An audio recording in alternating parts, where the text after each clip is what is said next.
is done, what will happen is you'll be called to a meeting where you will be told there's this project,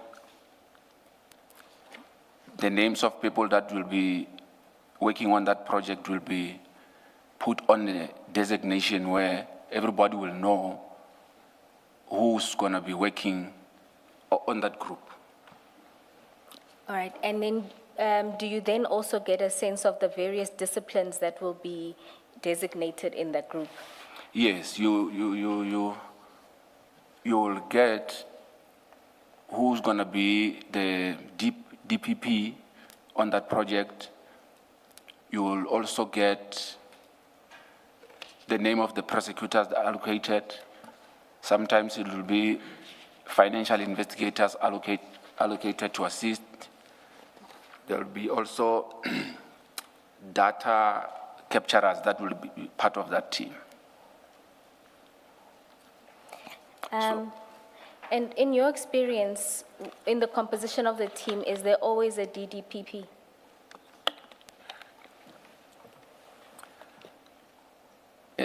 Chair, yes, in the composition of the team, there should be always a DPP. But there will be instances where maybe there's no DPP. Sometimes it happens. So when you say sometimes it happens that there is no DDPP, is that often? No, it's not often. How many times? Oh. Sorry, maybe let's check. You speak of it, Ms.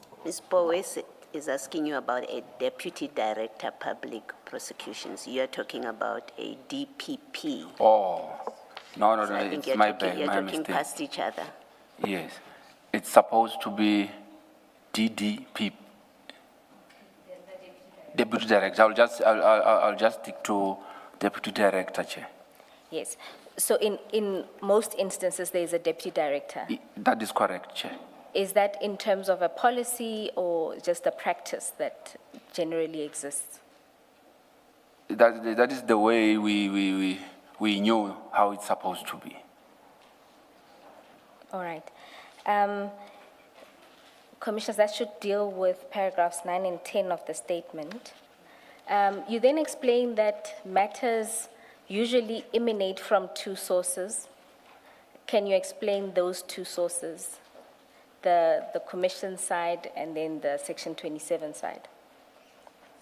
Before you do that, in paragraph 10, that very last statement, the very last statement where you say the chief investigator, are you at paragraph 10? The last statement, you say the chief investigator and the prosecutor take the lead in briefing the team. Can you just explain how that works in practice? Chair, the lead investigator and the lead prosecutors, chief. So investigator. The two are part of what I was referring to as management. So at our level, we will not know the contents of what the operation is going to be about. So they basically cascading what has been discussed in the management level, putting it down to us so that we can be able to understand, because they are bringing information from this side, bringing it to ours this side. Thank you. Mr. Raphesu, at paragraph Yes. 11, you deal with where the matters emanate from. And you explain that it comes from either two sources. That is correct, Chair. So the sources of information will come from the commissions of inquiries. Mostly cases that we're working from, they are coming from the Zondo Commission. So when you're getting cases that are coming from there, it is easier when I'm going to explain it from the previous paragraph 10 to indicate how, when we are briefed vis-a-vis the section 27 and the matters that are coming from the commission, how we deal with them. Yes. So the matters that are coming from the commission, you will get briefed even if maybe the information is not so much making sense, or maybe there's some things missing. You also have a chance now to say, you can go back to the records of Zondo Commission, then you can try to suss out, or maybe to get more information from what is there to complement what you have been briefed about. I don't know if maybe I've put it in a... And so you eventually go to the commission's records and get Yes. statements? just to get a more broader picture of what you'll be dealing with. Okay. So with regard to section 27, it's a bit challenging because you rely more on the briefing, but you don't have any other source there you can go to source out the information from. All right. So in relation to the section 27 referral, you will get a briefing, but that doesn't necessarily mean you'll get the referral itself. That is correct, Chair. And is there a policy that exists about whether or not you get access to the section 27? No, I don't know of any. Sometimes when you're working on a matter, you can't, let me not say you can't. There are some times where we will request for more information. It will depend on your chief or your prosecutor whether they want to give or not. So there's nothing that is saying you should be given or you should not be given. And when, Before these matters, the crime intelligence Yes. matters, had you worked on section 27 referral matters before, investigated? I did, Chair and Commissioners. Okay, so you do have experience of how it works. Yeah, it was only once Okay, before this one. This was the second one. okay. So if I can just explain with the first one. On the first one, the prosecutor that was, the lead prosecutor that we worked on with on the first one, she provided all the information that was necessary, that was relevant, and we didn't have any issues with that. But when it comes to this one, there was a bit of, the information was not forthcoming. Let me put it that way. thank you. So you made a request and the information was not forthcoming in this respect? I didn't have to make a request with this one. It was made clear that we will not be getting that section 27. And who made that clear? The advocate Ramsami indicated that she was instructed that we should not be provided with that document. Ms. Bowen, maybe to make it clear, we are referring to Mr. Fidel Adams' section 27 referral, because when we say this one, it's not clear what this one is. All right, my apologies, Commissioner Kumalo. The second matter with the second section matter- 27, that is the one that is referred to as the Adams referral. That is correct, Chair. Thank you. Now, you explained that usually once you get information, you do sort of a preliminary investigation. Can you explain how that works at paragraph 13? Usually when we receive matters where the information is not it's sparse or Yeah. So we tend to take it upon ourselves to do a sort of a preliminary investigation. It can either be, even if the matter is coming from the commission, we will take it upon ourselves to go and search for more so that at least we have something that we work on. Even with this section 27, we often try to get whatever that we can. It can either be by going back to the person who referred the matter to try to find out if there's more that we can get from. and you say how you work is you usually then do a report. Is that right? That is correct. Sometimes, let me not say sometimes, in all my cases that I'm working on, I'll just do a short report indicating what I have done and what I have uncovered, and I'll advise the prosecutor on the developments of what was uncovered or during the investigation. And if your preliminary report points to a lack of evidence, is that also something you communicate to the prosecutor at that stage? That is correct, Chair. Okay. And then at paragraph 14, you explain that you've been involved in only one other matter where there was a Section 27 referral. And there, what was your role?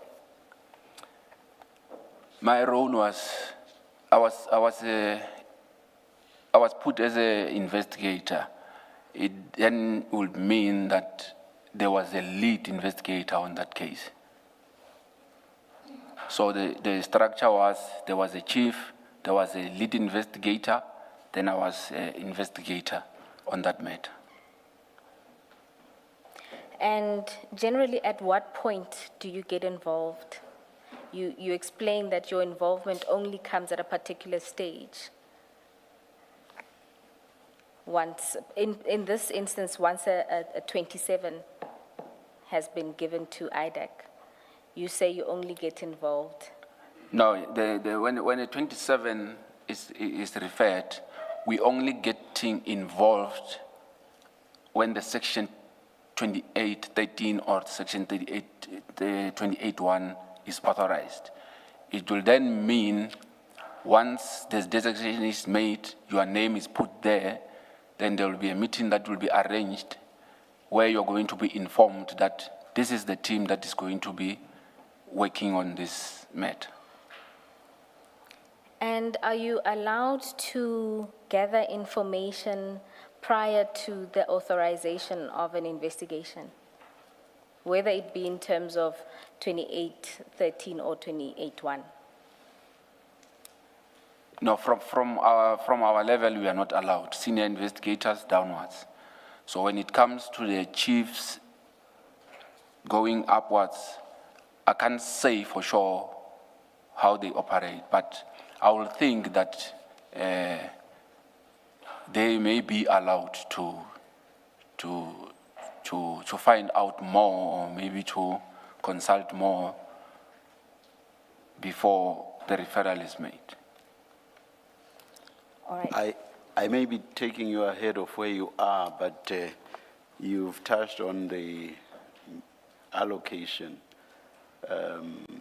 And I assume that the allocation here, at least its announcement to the participants, took place at the meeting of the 6th.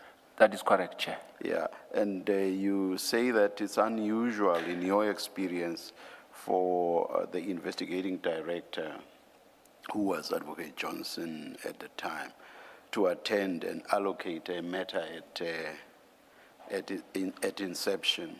So ordinarily, who would attend and allocate at inception?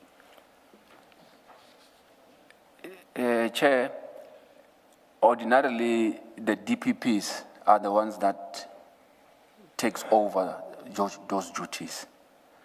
And if maybe there's no there deputy director, then it will be the chief and the lead prosecutor. So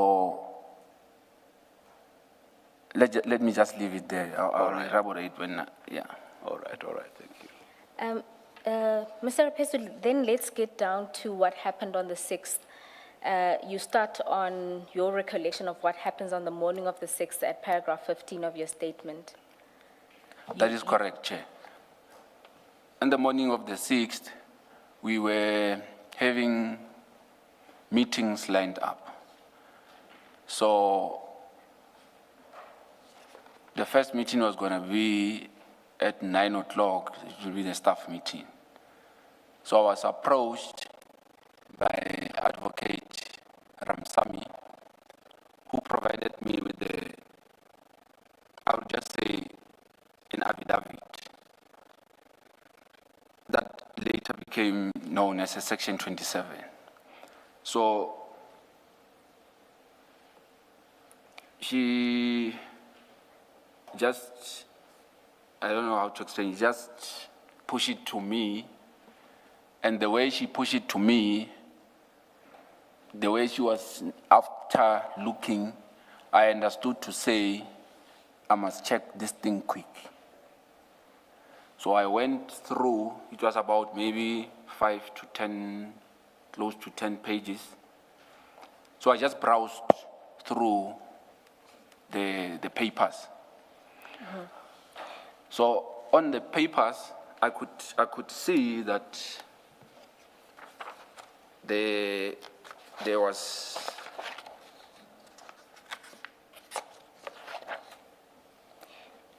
maybe to assist you, you describe what you saw in the papers at paragraph 21 of your 21. statement. Yeah.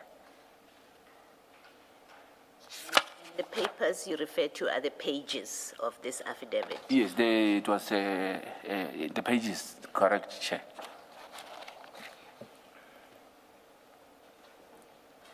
Yes, what I saw, I was just browsing through as quick as I can because I understood to say I must just make it quick, and I was not supposed to be seeing this document. Okay. So the document was talking mainly about a complaint about the political killings task team. Did you not say paragraph 20? Is it What? 21? 21. 22. Is it not? It's 22 actually. Yes. Yeah. So I just corrected you for purposes of the transcript. Yes, Chair. Thank you, Chair. So it substantially spoke about the PKTT. That is and correct, Chair. What in relation to the PKTT? So the lines that I've seen, it was talking about, it was a complaint about the accommodation of the PKTT, where it was talking about how lavish was it, and there was an issue about the laundry and the costs of how the laundry for the members of PKTT was costing. I think it was something like about between 400 and 500,000, something like that. There was also an issue about luxury vehicles that were bought through the slush fund, and it was indicated. My apologies. When you say slush fund, you're talking about the Secret Service account money. That is correct, Chair. Okay. Yes, you can continue. So those vehicles were bought for the PKTT, but the allegation were that the vehicles were utilized by the former Minister of Police, Minister Cele. So the other allegation was that there were properties or hotels that were bought around KZN and Johannesburg area, the Gauteng area. So with regard to the Gauteng area, the area that was mentioned was the Midrand or Kyalami. There was also mention of Pretoria North. So those properties were said to be some lodges and hotels. Commissioners, you'll note that at paragraph 22, there's no mention of Pretoria North, so just to note that as an additional place. Yes, no, I just remembered that there was also something that has to do with Pretoria North. Yes. And then you also indicated that you saw information related to political killings investigations. Yes, the information that was there regarding the Politas team investigation was, it was a sort of a complaint about the cover-up of some sort on cases that were mentioned. So I remember the name of Sergeant Dumisani Dlamini, and there was also a name that I recalled after, the late Cindy Soma Kaka's name was also there, but I didn't include it on my statement. The reason I remembered about the Dlamini is because I knew who Dlamini was, because at some stage when I was posted in KZN, he happened to be my witness. So the reason I remembered it quicker is because after I discussed this, I was explaining to Advocate Ramsamy how I knew Sergeant Dlamini. All right. Do you remember what was said about Sergeant Dumisani Dlamini and Mr. Cindy Somakaka? Chair, what I can remember is that it was sort a complaint to say something like a cover-up or improper investigation. Because I was just browsing through, I could just get the sense that that was what the complaint was about. The allegation, that allegation being against Sergeant Dlamini? No, the allegations were mainly about the PKTT. So the information was trying to say that the PKTT is maybe trying to distort something, or they're trying to not to investigate those cases properly, something like that. Amongst others, the Cindy Somakaka murder. That is correct, Chair. And Sergeant Dlamini. Sergeant Dumisani Dlamini, correct, Chair. Yes. Sorry, about Sergeant Dlamini, what was the allegation? That he was also I was he implicated as in this complaint, or was he presented to be a victim of the PKTT? From my reading, it looked like he was portrayed as a victim of the PKTT team. And maybe just so that we finish the topics, some of the related topics to the section 27 that you saw, you noted that at paragraph 23, that the ID gave evidence relating to the investigations that were ongoing, and she mentioned that the PKTT wasn't part of the investigation. That is correct, Chair. I was looking when I was watching when the ID was presenting at IDAC. So there was a point where she indicated that PKTT was not part of the Section 27 referral. So that is when now I started looking at it differently, because I was shocked because the Section 27 that I saw, that information was there. When you say, Were you shocked because she had misled the ad hoc committee? What exactly shocked you about what you heard or what you saw? I was shocked that the information that she was putting there was not entirely correct. Don't be diplomatic. It was true or it was false?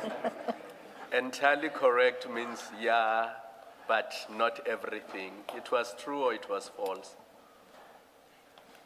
It was false. Thank you. Now, you note that you also you also watched these proceedings, is that correct? That is correct. And there you saw the ID and a section 27 that was shown in these proceedings. That is correct, Chair. Can we then go to file 2 at page 512?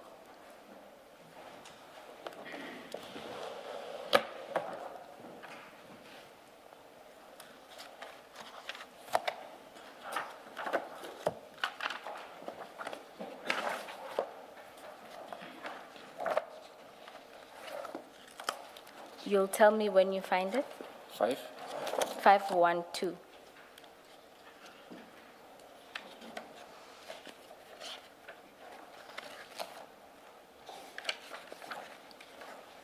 I'm there, Chair.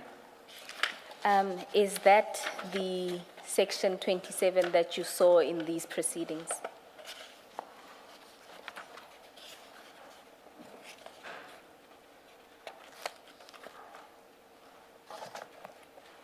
No, that is not the section 27 that I've seen.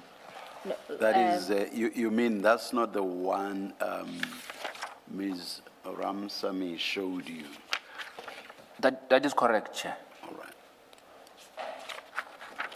right. And you note that there were material features that you don't see in this one that you saw in the one that Ms. Ramsamy shared with you. That is correct, Chair.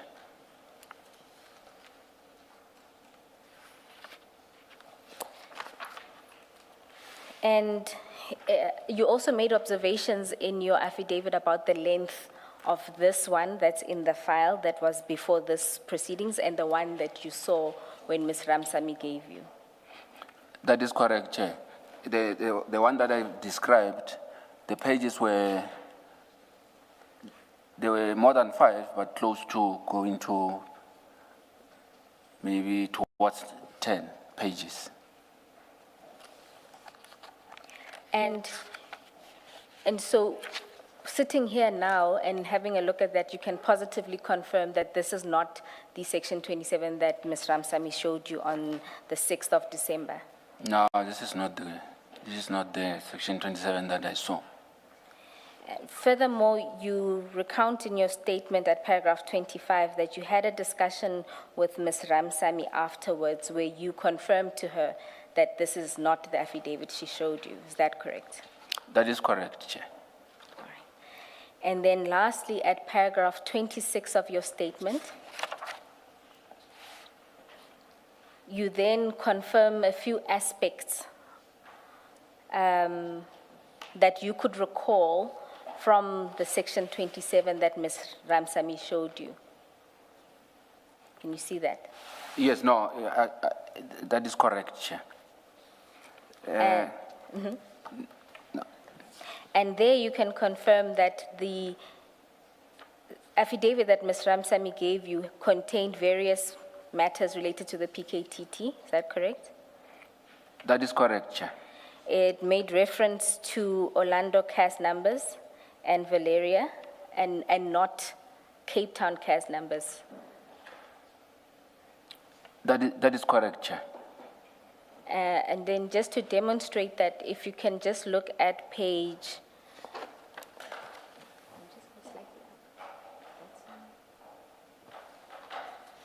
if you can go back to the section 27 in file 2, at the top.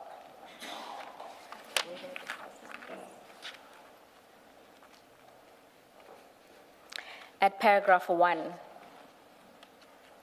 And you see that the section 27 that served before this commission makes reference to Cape Town case numbers, whereas the one that you saw made reference to Orlando case numbers. That is correct, Chair. Thank you. And then you also confirmed that the section 27 that Ms. Ramsamy showed you contained allegations related to General Madondo and failing of a polygraph test. Is that correct? That is correct, Chair. But also, remember, as I indicated, I was just browsing quicker, but I remember that the names were there. And then, do you recall the matter of the forklift? I can't remember it in detail, but there was a mention of forklift. And then the last one, I think you've already confirmed, which is the purchase of hotels and lodges and properties using the Secret Service account and vehicles for use by the former Minister of Police. That is correct, Chair. Can we just to eliminate the possibility that you could be mistaken, how much time did you have to observe this affidavit that Advocate Ramsamy gave you? And what did you do with it after you observed its contents? Chair, it might be, the time might be maybe between 5 to 10 minutes. So you were sitting down, she passed it to you, you had a look at it, you browsed through the various pages to see what was in the affidavit. That is correct, Chair. And then what did you do with it afterward? So afterwards, then I pushed it back to her when she was about to leave, because she was supposed to have handed it over to be kept at the safe of Advocate Johnson. Was it just the two of you, or was Mr. Perumal and Padiachi in that room when No, they were there. It was just the two of us. Okay. I think I saw somewhere in the statement that you said you did not finish browsing the document, or am I mistaken? That is correct, Chair. If it was just the two of you, why the rush? Why did you not finish going through the affidavit? So I understood it to say that there was no time. I must just browse it quicker. So I concentrated on the information where I wanted to grasp quick.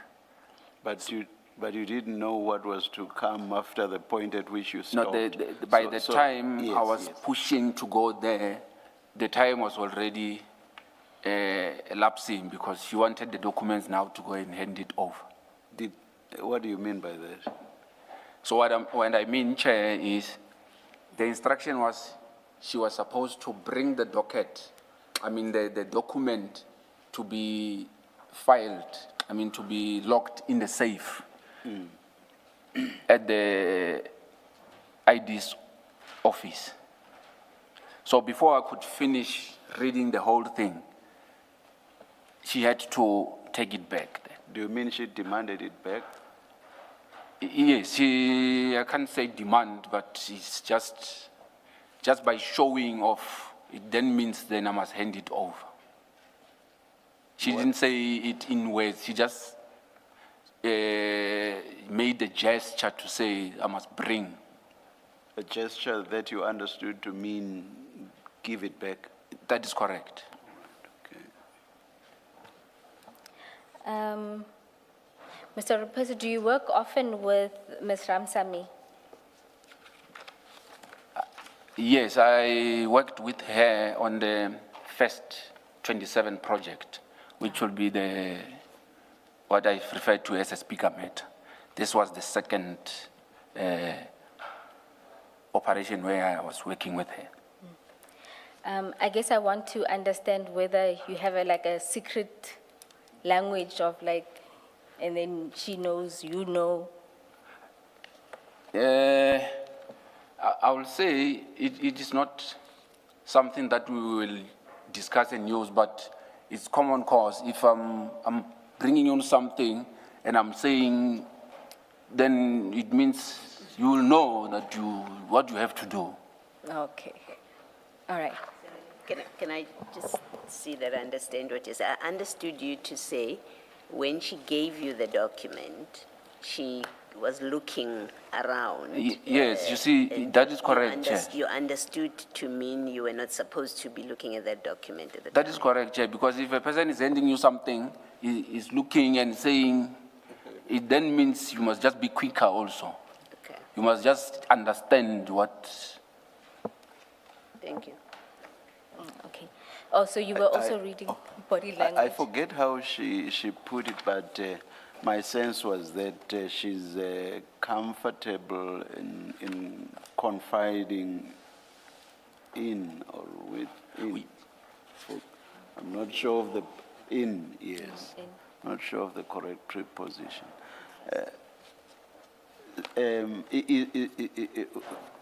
Are you also of the, how should I put it? You too are comfortable in confiding That will be correct, Chair, because in her? on the previous 27 that we worked on, we experienced some challenges. And when we were discussing, we realized that, just to put it straight, on the project that we worked on, we worked with Mr. Timani Binang. She was the lead prosecutor, Binang was the lead investigator. So I was the assistant there. So we had problems with Chief Perumal. So he sometimes wanted to come with tricks and other things. So we had to unite so that we can be able to deal with his dodgy ways. So that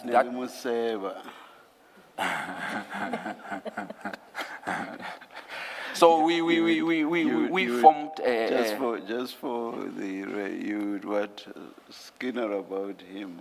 I hope people know that. No, not scannering per se, Chair. We wanted to be careful about how we're dealing with him. So we will. But anyway, I think you've answered my Yes. question. I don't think we need a lot of detail. Thank you very much, Chair. I think your answer is positive and coincides with what she said. All right. Thank you very Thanks. much, Chair. Thanks. Commissioners, that should deal with paragraphs 20 to 26 of the statement. You skipped paragraph 19 and 20. Oh, yes, we are going back going into back. the meeting. My apologies about that. Now, Mr. Raphesu, let's go back to the meeting. You've already confirmed that at the meeting, the first thing that you noted that was unusual was that the ID herself gave the briefing regarding the meeting. Regarding the case. That is correct.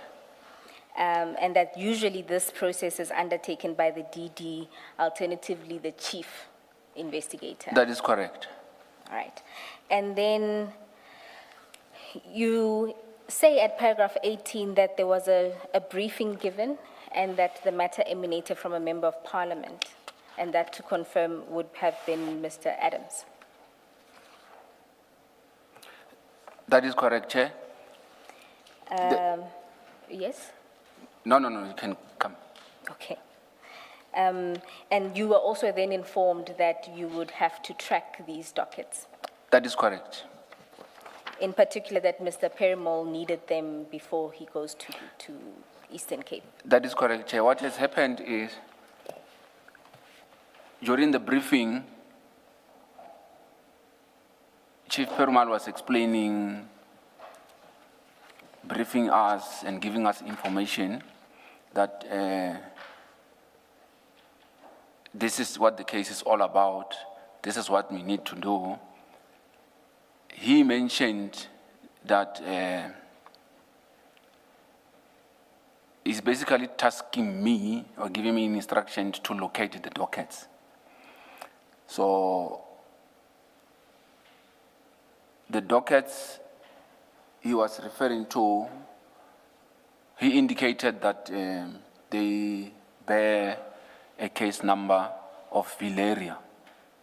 So he also indicated that he received the information that the dockets might be locked in a safe in the station commissioner's office at Valeria. So I was tasked to go to Valeria to collect the dockets, which I did. So maybe before you get to the actual collection, let's finish your concerns and the briefing. yes, on the paragraph 19, yes. Yes. So during the briefing, when I checked when I looked at the designation, I saw that my name was put there as a lead investigator. There was a DPP, deputy director, who was allocated, which was Mr. Advocate Manilal, Santos Manilal. There was a financial investigator who was put on a designation, I think is Mr. Vainant Vessels.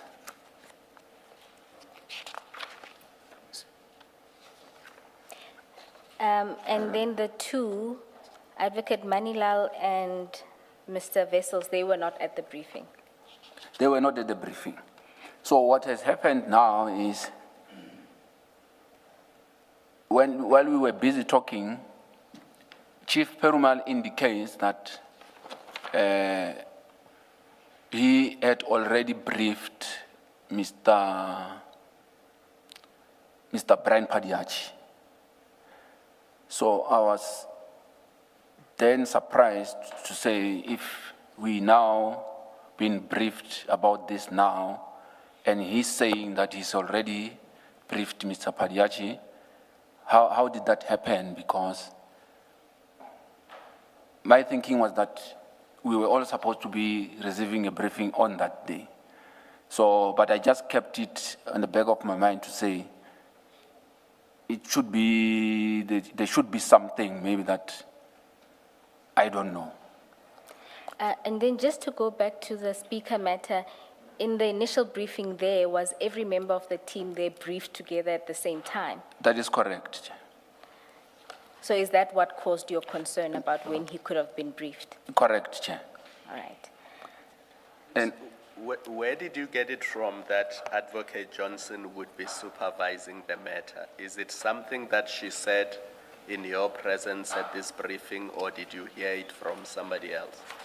no, that is what it was said in the briefing, to say she will be leading the matter and she will be assisting us with whatever that we're looking for. But did she say that, or did you hear it from Chief Perumal? I can't remember who said it, but it was said in the meeting that she will be the one that is running with the project. This is in the meeting where she was present. She was present at the meeting of the briefing. In paragraph 19, you open by saying that there were certain matters that caused you concern. And what you say first is that the name of Mr. Brian Padiachi already appeared on the designation, although he was not at the meeting. I'm not sure that I understand why that would have been odd. I would imagine that when the allocation takes place, and indeed when the meeting at which the allocation is to be announced, a decision would already have been taken as to who the team members would be. So what exactly was odd about Mr. Padiachi's name being there or being part of the allocation? Chair, I think we worded it wrong here.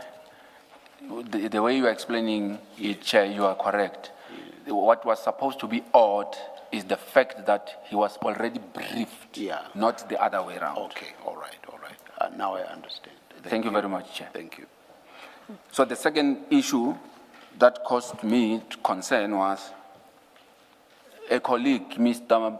Sunil Beluchem, he was fighting with Chief Perumal, just exchanging words. But what I could get from that is that Mr. Sunil Beluchem, it looked like he was promised that he was going to be a lead on this matter. So he was asking Chief Perumal, why am I not a lead in this matter? So that also painted a picture to me that now it then means Mr. Sunil Beluchem knew about this thing before. What exactly did he say which made you believe that he had been promised that he would be the lead investigator? What did he say exactly? What I've picked up is I asked because basically what has happened is there was commotion. So I asked, what is the problem with what is happening? So because we were sharing the office with some other guys that are working with us, they just informed me that the issue is about this matter that we were allocated to. And I asked, what about the matter? Then they just pointed out to me to say, he's fighting with him because he was promised that he will be the leader, the lead on that case. It is not something that maybe I overheard or they were fighting in their own space, in their own corners. But those that were working with them, those are the ones that related the message to me to say they're fighting because he was promised this and he didn't get. I took it from there. And just to be clear, Mr. Beluchem was not at the meeting and nor was he on that designated list. That is correct. And so he would have either heard it before or through somebody else. Yes, somewhere else. Thank you very much. And now we can then, Commissioners, that should dispose of the remaining paragraphs. Can I just, Chair, just to indicate further, the reason why I'm putting this here is because something else happens during the course where it will now show why the fight was about. In somewhere else is going to be shown that he actually knew, because while we were busy with the investigation, the other witness will now mention that he was in some consultation before. So I'm putting it there so that when... That's Mr. Beluchem. That is Mr. Beluchem. A consultation in respect of these very matters. That is correct. Okay. And then just before we step off that, you indicate that Ms. Ramsamy had also informed you that Chief, as well as Mr. Padiachi, had met the complainant before. Yes, no, she just indicated, yes, that I can confirm, correct. And this would have been before the investigation was authorized? Yes, that will be before the 6th of December, yes, that's correct. And in your experience, it usually, maybe the first question is, Mr. Padiachi, what level of investigator is he? Yeah, just to put it short, he was not supposed to have met with the person who's referring the matter at that time, because all of us at our level, we don't get involved in those things. So he's a senior investigator, I'm a senior investigator, so we can't get involved into the matters that involve the chiefs and others. Is it you that's going to speak to that detail, or is it someone else? That is that Mr. Beluchem had already consulted with, do you mean with Mr. Fadil Adams or with whom? There's Chair, this information I just it is not in my affidavit. I just remember it when I was consulting with the council today, and I forwarded to her some documents that have that information. All right, but is Mr. Beluchan supposed to have consulted with Mr. Fadil Adams? If not, with whom? There's another witness that is consulted with from crime intelligence. Or someone else? Someone else. That is correct, Chair. Okay. And then my question was, is it you that's going to be able to give some detail, if at all, I think on this aspect? On this aspect, I think it will be proper to be dealt with by Advocate Ramsamy, because the contents of that meeting, they are contained in the presentation that she made. Oh, okay. All right, then, because it's fine. Maybe you should leave it there then, because... I also think so, yes. Chair, because I'm going to be talking to it as a third party, and it's not gonna... Yes. Yes. Because Ms. Ramsamy is coming back, and yeah, she will... as I understood from yesterday's testimony, a second statement of hers is being prepared. That is correct, Chair. So perhaps let's leave it there. Thank you very much, Chair. Chair, just to clarify that there are two meetings that the witness is referring to in this paragraph. One, which he's prefacing, is with a witness in one of the related cases with Mr. Belochan, who was not assigned to be part of this team. And the other meeting he's referencing is one that he was informed by Advocate Ramsamy that happened with Chief Perumal and Mr. Padayachi with Mr. Adams prior to the investigation being authorized, just so that we... That is correct. That is correct. And you are going to touch on the later meeting with, that Mr. Belochan was in, but not the one with Mr. Adams. That is correct, Chair. All right, thank you.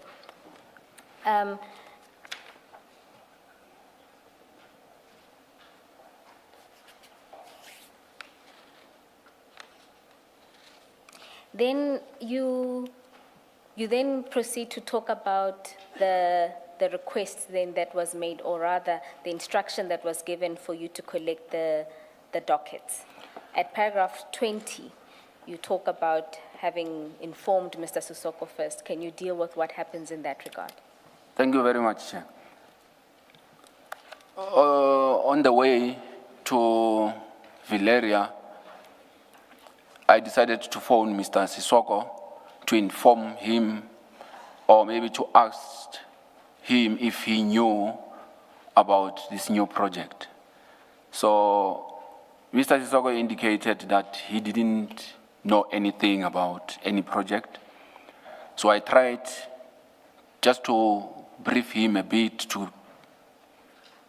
to get him out of on speed about what I've seen and what I've been briefed on. But he said, no, it's fine, I must just continue with whatever that I'm continuing with. Then I get to... No, before you move past that, why did you call him in the first place? I called him mainly because, like as I've indicated, the chiefs and the management, he should be part of that. I thought that all the decisions about cases that are coming, he should know or maybe be part of that. So I was hoping that maybe he will share some light about actually what is happening there. So the purposes of you calling him was you wanted further information from him, not just notifying him of this instruction to go track the documents. That is correct. And also I wanted to highlight to him what I've picked up already. And I wanted to get his feel about maybe he will be able to explain it better or something. What do you mean when you say what you've picked up already? No, when I'm saying what I've picked up is the behavior of Mr. Padiachi already been briefed, and this one fighting for being a lead. So I wanted him, maybe he can be able to clarify what is actually happening here. So you wanted to talk to him about the matters that you said were matters of concern to you. That's what you wanted to engage him on. Yes, All right. that is correct, Chair. And then you just note that it was concerning to you that in the call, it sounded as if he had no knowledge of this. That is correct, Chair. The way he was responding, he was now asking me more questions when I was supposed to be asking him to say what is happening. So I was actually shocked that he doesn't know anything about this. Why did you expect that he would know? He should know. He is the head of operation, and from what I understood, that he should know about what is in his space and other things. But it turned out that he was, I don't know if I would say he was not informed, or I don't know how to put it, but I expected him to know. Because he's head of investigations. That is correct, Chair. So in your experience, in all matters that you were involved in, he would always be in the know, so he would always know about them. That is correct, Chair. All right, okay. Thank you. Then let's move to page 9 of your statement, where you deal with collection of the dockets. We're at paragraph 27 of your statement. You start by noting that you have already set out the details related to collecting the dockets in 2 statements already. Just so that we are clear, what were these 2 affidavits for? The two sworn statements. The 2 affidavits were for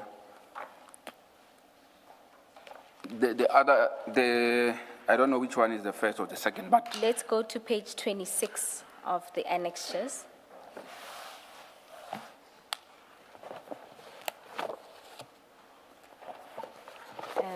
It's labeled MRR2. oh yes. Yes, what was the purpose of the statement? The purpose of this statement was for, I was requested to draft this statement for the bail, when they were doing the bail, when they were dealing with the issue of the arrest of the suspect on the Lushaba matter. There was an issue relating to the case numbers. So I had to depose to this affidavit just to illustrate which dockets I collected from the office of the inspectorate. Okay, and were you also confirming the chain of custody? That of is the correct. dockets? All right. And then the second, Before you, why is it not signed? Why is this affidavit not signed? Now, the affidavit is not signed because it was a draft from myself. The one that I submitted at court, I thought that it was disclosed with the docket. It was supposed to have been disclosed.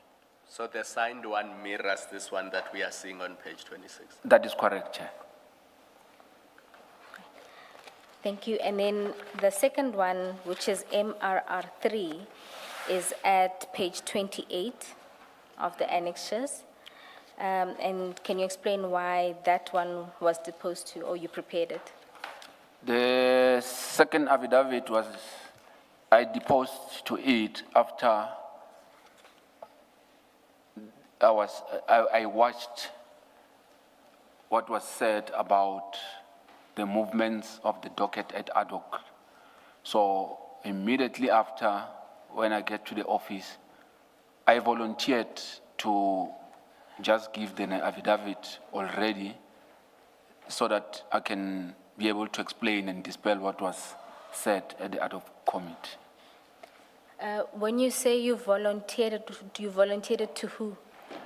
I volunteered the affidavit to my supervisor at the time, who was Chief Boy.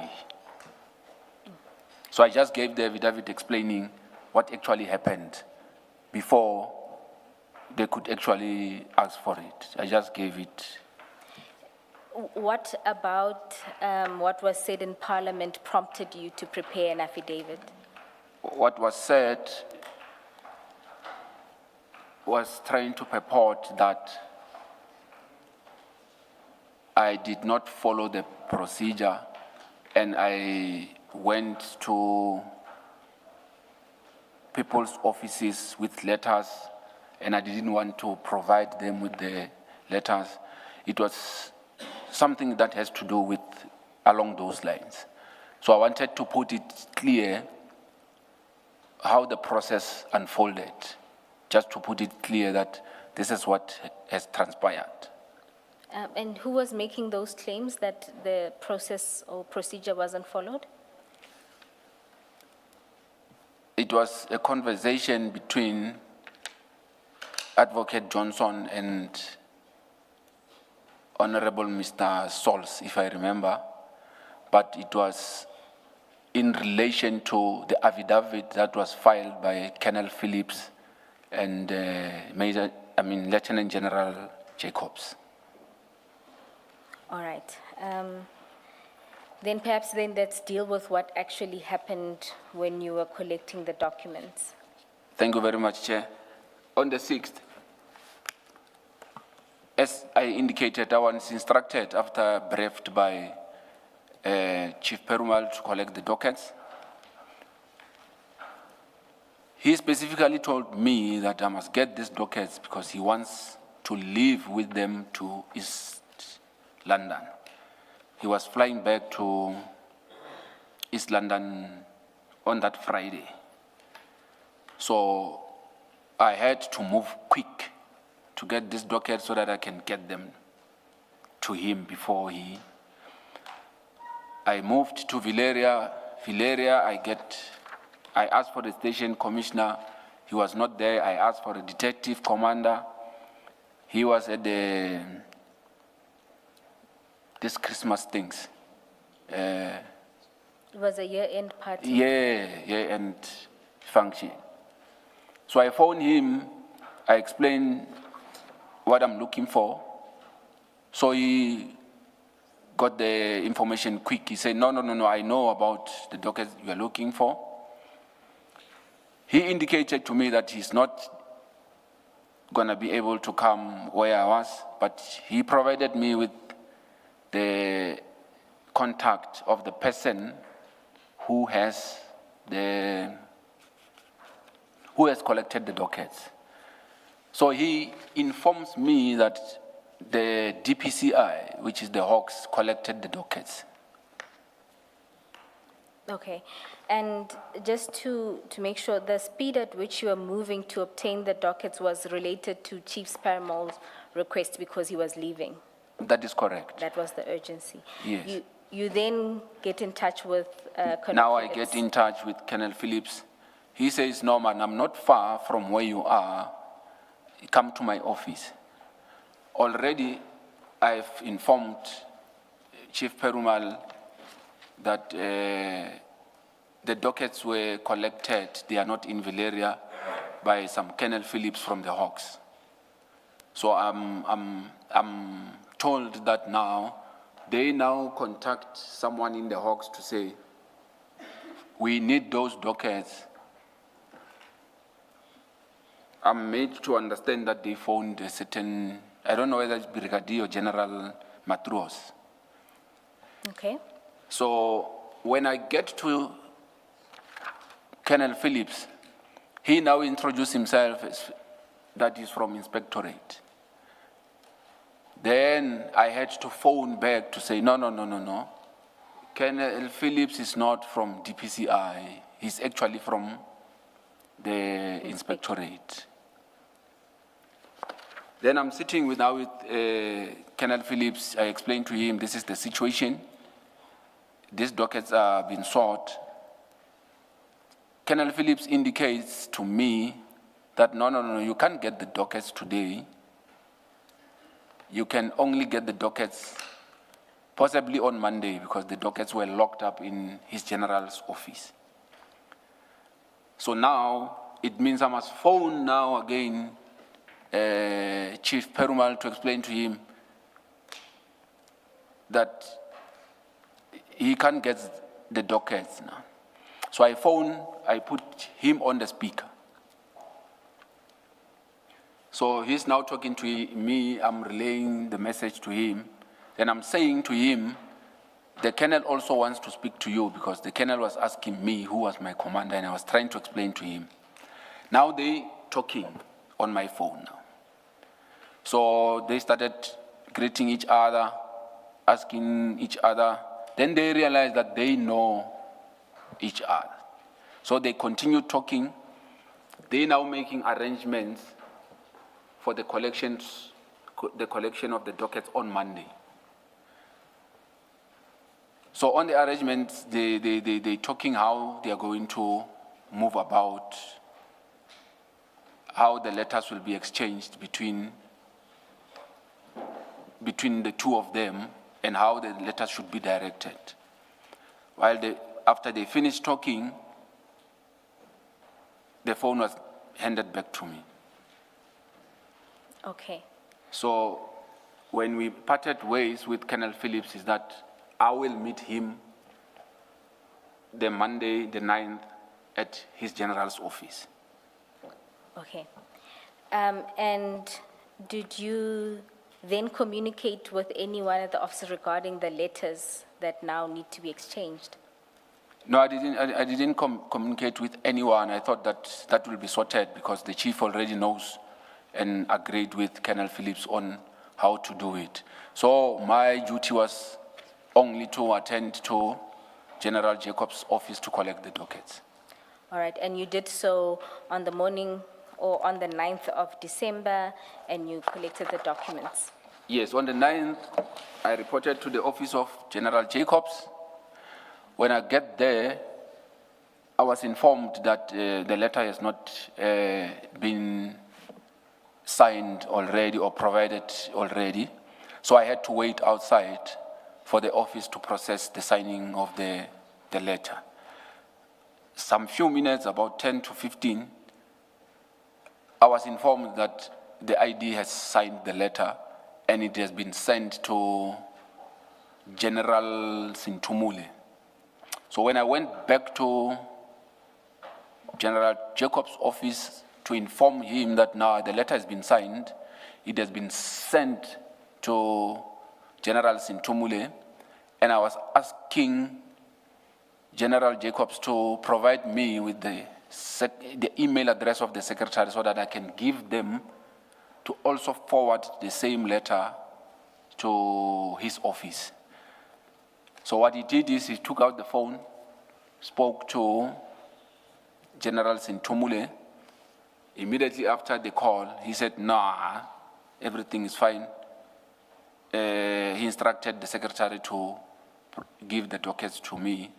Then I signed for the docket and took them back to the office. So you took the original docket? That is the original docket. And do you ordinarily take the original dockets in instances where you take dockets from various stations? I didn't get that. Do you usually take original dockets when you are taking them from origination stations, or where the dockets were initially opened? Yeah, we usually take originals, and if there's a need to take them back, we take them back. But in some instances, depending on the matters, sometimes we just go ask for the copies just to evaluate before we take the originals. But it's not a prescribed thing. We are just flexible about it. Okay, and in this instance, to record that you've now taken the docket from the inspectorate to IDAC, Yes. is there a record of how that is captured? Usually when you take a docket, you must sign for it on the system. So there's what we call a CAS system, where you need to be signed there for you to be able to acknowledge the docket on that system. Now, I am registered on the CAS system, but my credentials are still registered on the previous employment of IDAC. So I couldn't have signed for that docket using IPID because it was going to look like IPID signed for the docket, whereas the docket was signed for at IDAC. So I opted to sign for it manually. Okay. And Ms. Boer, maybe let's just clarify this. It may or may not become an issue later on. Paragraph 30, you say you collected 7 case dockets, and then you mentioned 3 being Valeria. Are those the same Orlando dockets, the ones that you identify as Valeria 403, 404, 405? That is correct, Chair. Okay. What actually has happened is the 3 dockets that were transferred from Cape Town, they remained as they are with the case numbers. The ones that were transferred from Orlando, what was supposed to happen is when they reached Valeria, they were supposed to generate new case numbers of Valeria, but it never happened. So they kept them with the same original numbers from Orlando. They only changed the station only, the station name only. But your paragraph 30, those 7 dockets include the Orlando dockets? That is correct, Chair. just one small issue on the collection of the 7 dockets. I know you had nothing to do with the letters Yes. that were exchanged, but I just want to refer you to page 111 of file 10.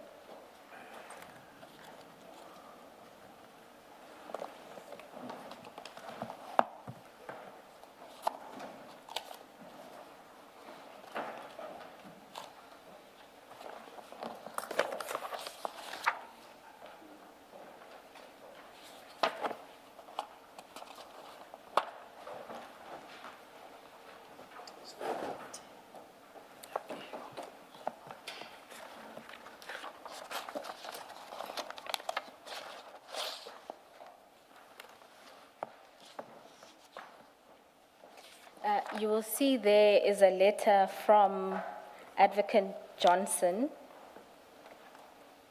to Major General Khumalo. We understand from testimony that later it was changed to General Sentumule. But you'll see at paragraph 2 of the letter that it only lists 4 dockets. You see that? That is correct, Chair. So when you got to General Jacob's office, you didn't specify a particular number, you just said generally. That is correct, Chair. I didn't specify the number, or I just said the docket that are related to that matter that I've spoken to Colonel Phillips about. I didn't specify the case numbers or the numbers. Oh, and then they gave you 7. That is correct, Chair. All right, thank you. You've already explained that there was some misstatements at ad hoc related to the letters. Is there anything else you want to say in relation to that? At paragraph 31 of your statement, you explained that at ad hoc, there was an issue regarding the collection of the dockets. Yes, you now see I think I've already touched on that, just to give a picture of what actually has transpired. All right, thank you. Ms. Boer, in the statement, paragraph 30, should it not be 2, 3, and 4 instead of 3, 4, 5, those Orlando? I'm just looking at the letter on 111 and the statement. The Orlando dockets should be 2, 3, and 4, but here it looks like it's 3, 4, 5 in the statement. Do you see that? Yes, I see that. We'll, Commissioner Khumalo, we'll just double check the referencing.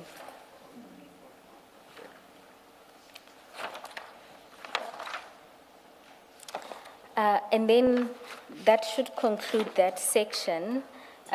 Before you do that, That affidavit at page 29, your affidavit, the one that you say you prepared after you heard what was said in the ad hoc committee. Yes, Chair. Commissioners. Can you just explain more what you say in paragraph 8 of that affidavit? It's still in the same file, your statement file? Or paragraph 8.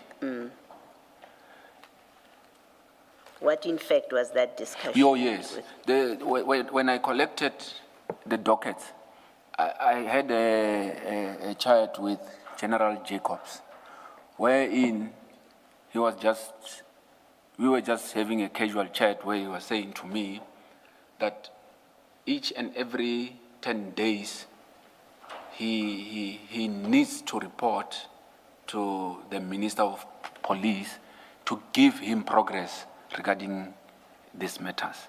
So basically, the way I took it is that since we are now taking the dockets, it meant that it's now our responsibility to report or something like that. So that's why I just put it the way he said it to me. And this was about the dockets? This was about the matters dockets. in these dockets? That is correct, Chair. Okay.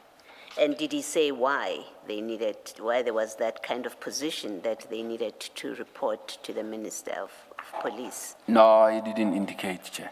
Okay, thank you. I also actually wanted to raise that same issue, but I was to have raised it. I think it must be somewhere in your, or on your statement. Isn't there somewhere in your statement where you say in the dockets you found a correspondence? Oh, yes, Chair. And that it was in that correspondence where you established that there was this need to report to the minister. No, I think I remember what you're talking about, Chair. It was we misquoted it. It was supposed to read that he informed me about that, but the letters were just information notes. Yeah, just because I was interested. So we captured it incorrect. I was interested to know what that correspondence was, who wrote, and how exactly that need arose, and whether the correspondence showed where all of this came from. No, apologies for that. Please look at paragraph 32. That's Chair's question to you. Yeah. Which You file? have your statement filed with you. Oh, yes, 32. 32.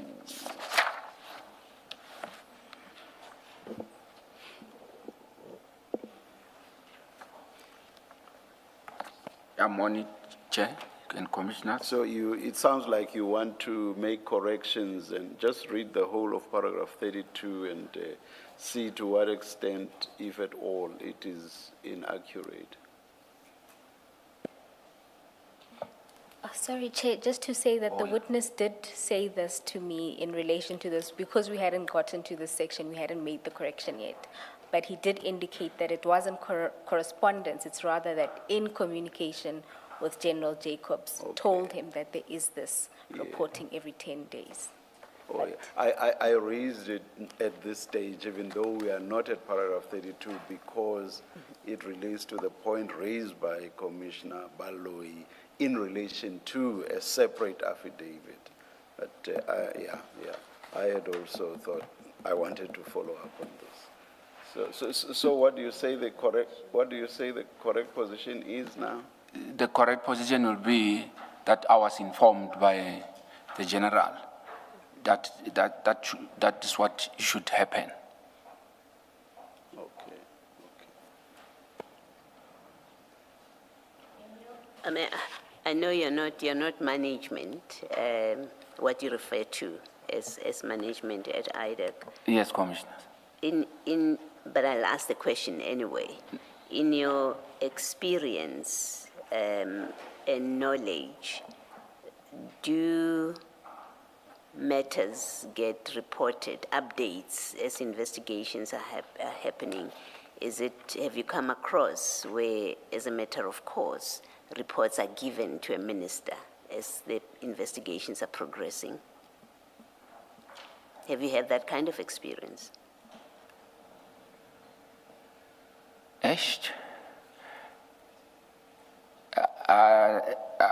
Can I maybe just indicate that I'm not aware of? You have never had that experience where you're involved No. in a matter and you become aware that reports need to be given to the minister from time to time? You don't have that kind of experience? I'm aware, but it will be maybe an issue of, the way I understand it, it will be a monthly issue. Maybe it will be, maybe there's a meeting where everybody's there, they have to report. But with this one of frequent, like 10 days or something, that one I don't know of. And the ones that you say you're aware of, would it be reports to the Minister of Police or to the Minister of Justice? Because you report to the Minister of Justice, IDAC, as I understand it. That will be correct. So it would be Minister of Justice. That will be correct. Thank you.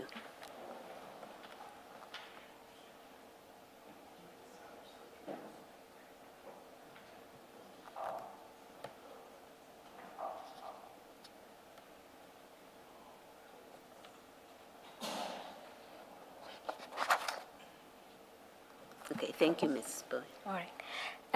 Just for completeness, maybe we will just finish the 2 paragraphs of this section and then we'll ask for the T adjournment. Mr. Raphesu, at page 11, at paragraph 32 and 33, you deal with your assessment of the docket. Do you just want to summarize fairly quickly what your findings were when you read the dockets? Yeah, from the dockets, there was very little information that you can get from what was contained in the docket. So it was very difficult and confusing to make up what actually is the crime there, or what is actually happening. So we needed to discuss what was actually contained there, because they seemed to, for the lack of a better word, there was no substance in those A1s.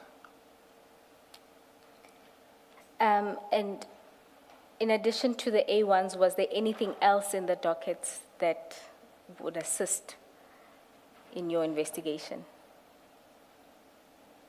Well, there were information notes, there were some entries that were made on the diary, but it was not assisting also. It was just the information that you'll just see. And in relation to the information note that you saw there,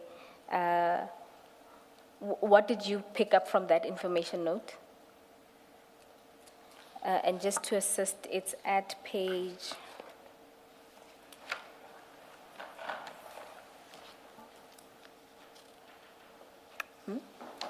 It's file 10.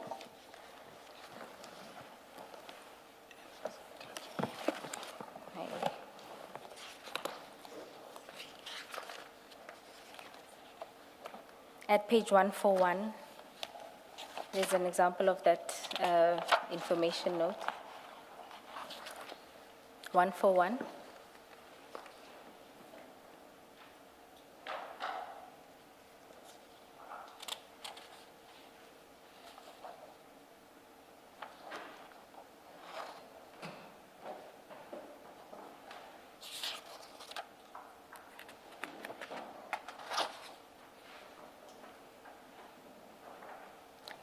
Have you found it?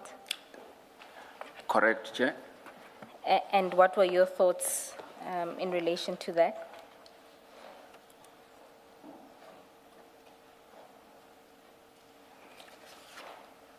Basically, it was just a report to say that this is what the complainant is alleging and what the challenges that they are facing are. And I think somewhere in the diary they're indicating that they're trying to contact him, he's not coming forth and other things. They were just relaying the message about what is actually happening about the cases. Okay. And it pretty much reaches the same conclusion you did.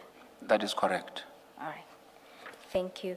Commissioners, that should deal with the assessment that was done on the docket at the time. Might this be an opportune time to take the tea adjournment?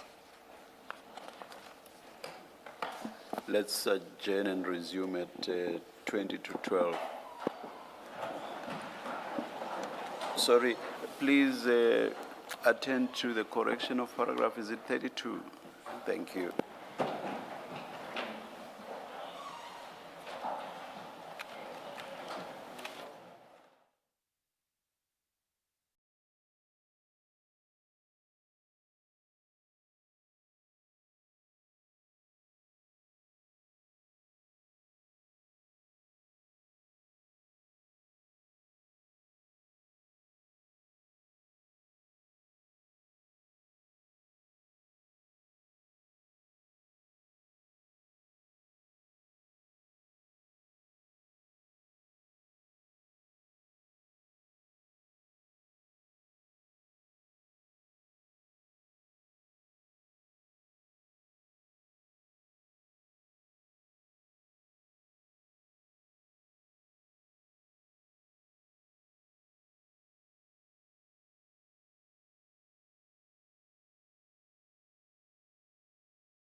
1-2. All right, we are ready to resume. It's 11:39.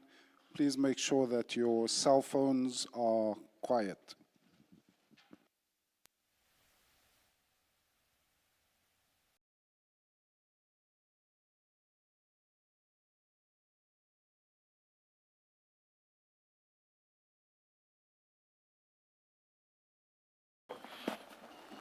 Yes, Ms. Bowie. Chair, before the break, we were tasked with looking at paragraph 32 of the statement and effecting a correction. I've discussed it with Mr. Raphesu. The second sentence, the third sentence that starts with the correspondence reflected that the office concerned. That sentence, my apologies, we're at page 11 of the statement.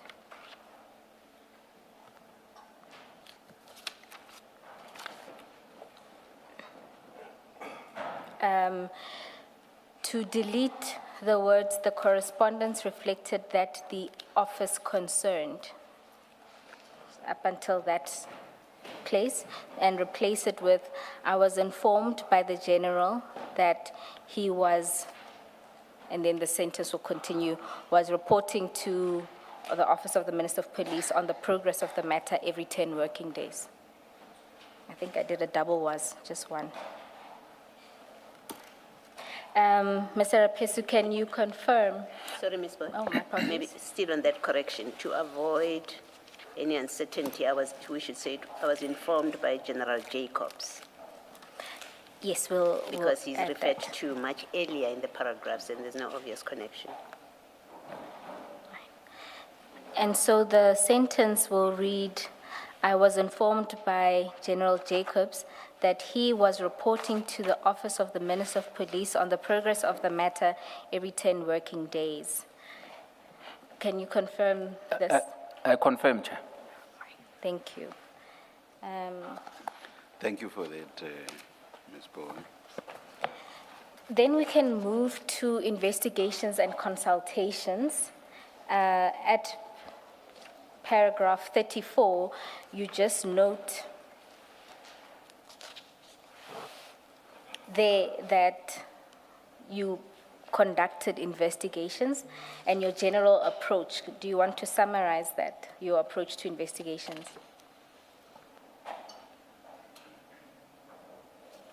Yeah, just in summary,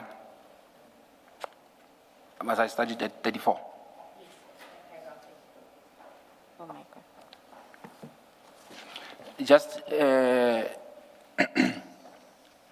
the information that was in the docket, it was not enough for us to have gone anywhere. So we basically made an appointment to meet with the complainant, which was supposed to be on the 19th, but that meeting never materialized. So we decided to meet as a team on the 19th. So I collected Mr. Perumal at the airport to go and meet with Advocate Ramsamy in Midrand. So when we arrived there, Advocate had already prepared documents for us emanating from the dockets that I've already collected at General Jacobs' office. And when you say that he prepared documents, you mean the copies of the copies of dockets? those dockets. All right. So Chief Perumal brought a stack of documents. It could be maybe between 10 to 20 pages. When you say 10 to 20 pages, I'm also looking at your hand gestures. Is that, or Hey? oh, Yeah, let me just say around 20, just to be safe. yes. Thank you. And where did he say these documents came from? No, he said he received them from Mr. Fadil Adams. Did he indicate when he received those documents? No, that I cannot say. He never indicated. Okay. And what were the contents of these documents? The documents were basically talking about the vettings. It was more or less about the people at Crime Intelligence. The names will be Madondo. It was information relating to the procurement of the forklift.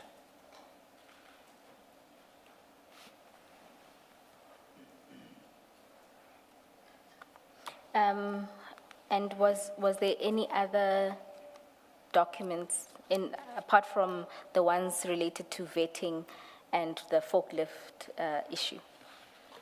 No, I can't say much about that, but because we were deliberating, we were also talking about the housebreaking on the Lushaba matter.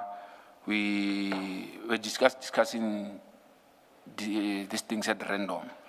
So, but what I could pick up is those. All right. And you say that at this meeting you took some notes.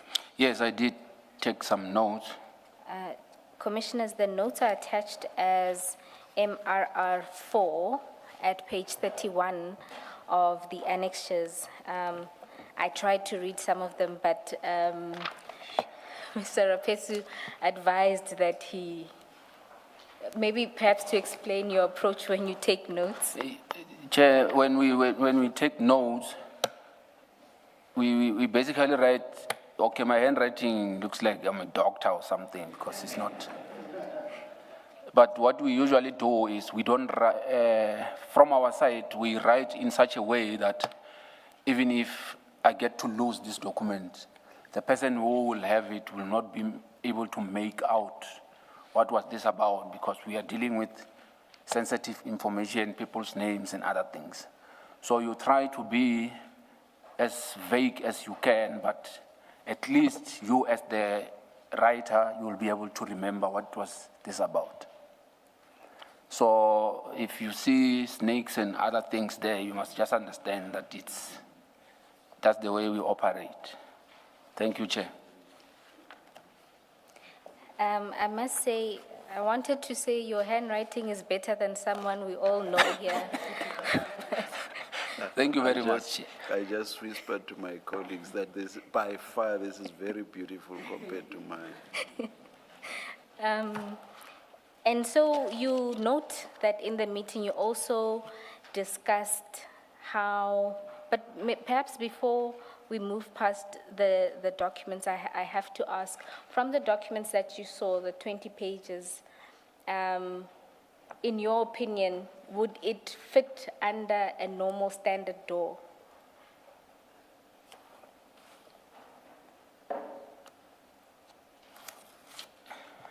Ish. It's possible, it's possible. Poet, does it not depend on what the door looks like? Should we not just subpoena Parliament to send us photos of the office and what the door looks like? Because a witness who has not been there are some doors that leave space large enough for things to slide under, and others don't provide for that. So isn't Parliament better positioned to give us that information? Commissioner Kumalo, I take your point, and perhaps we should do a subpoena in that light. If he hasn't been there, it's unfair to ask him that question, because it forces him to give an answer he's uncertain about. Point accepted. I was following on a conversation we also had with Advocate Ramsamy about having seen the documents, whether or not they could, but I take your point. Mr. Raphesu, I won't take that point any further. But you then say that the discussion, you decided on approaches for the cases, including to group the cases in particular way. Can you explain some of that? Yes, we decided that we are going to group the cases into four groups. That will be, the first one is going to be the Lushaba matter, because that was from the look of things, that was the clear or simple one, because it had the old docket which was opened already in 2022. So the groups were the Lushaba matter, the Madondo matter, the forklift matter, then the last one was the PKTT matter. And even in this grouping, there doesn't seem to be reference to the Mokwele matter. That is correct, Chair. Okay. Then, if we can then move to your next consultation. Before that, the notes that we're looking at page 31 up to 34, the first observation, and please correct me if I'm wrong, I have done my best to try and read your handwriting, but the first observation is it looks like the first 3 pages of that all relates to the Lushaba matter. And then you have the last... Can I be assisted, It's Commissioner? that same file that has your statement in it. Oh, Go to page 31. We are looking at your handwritten notes.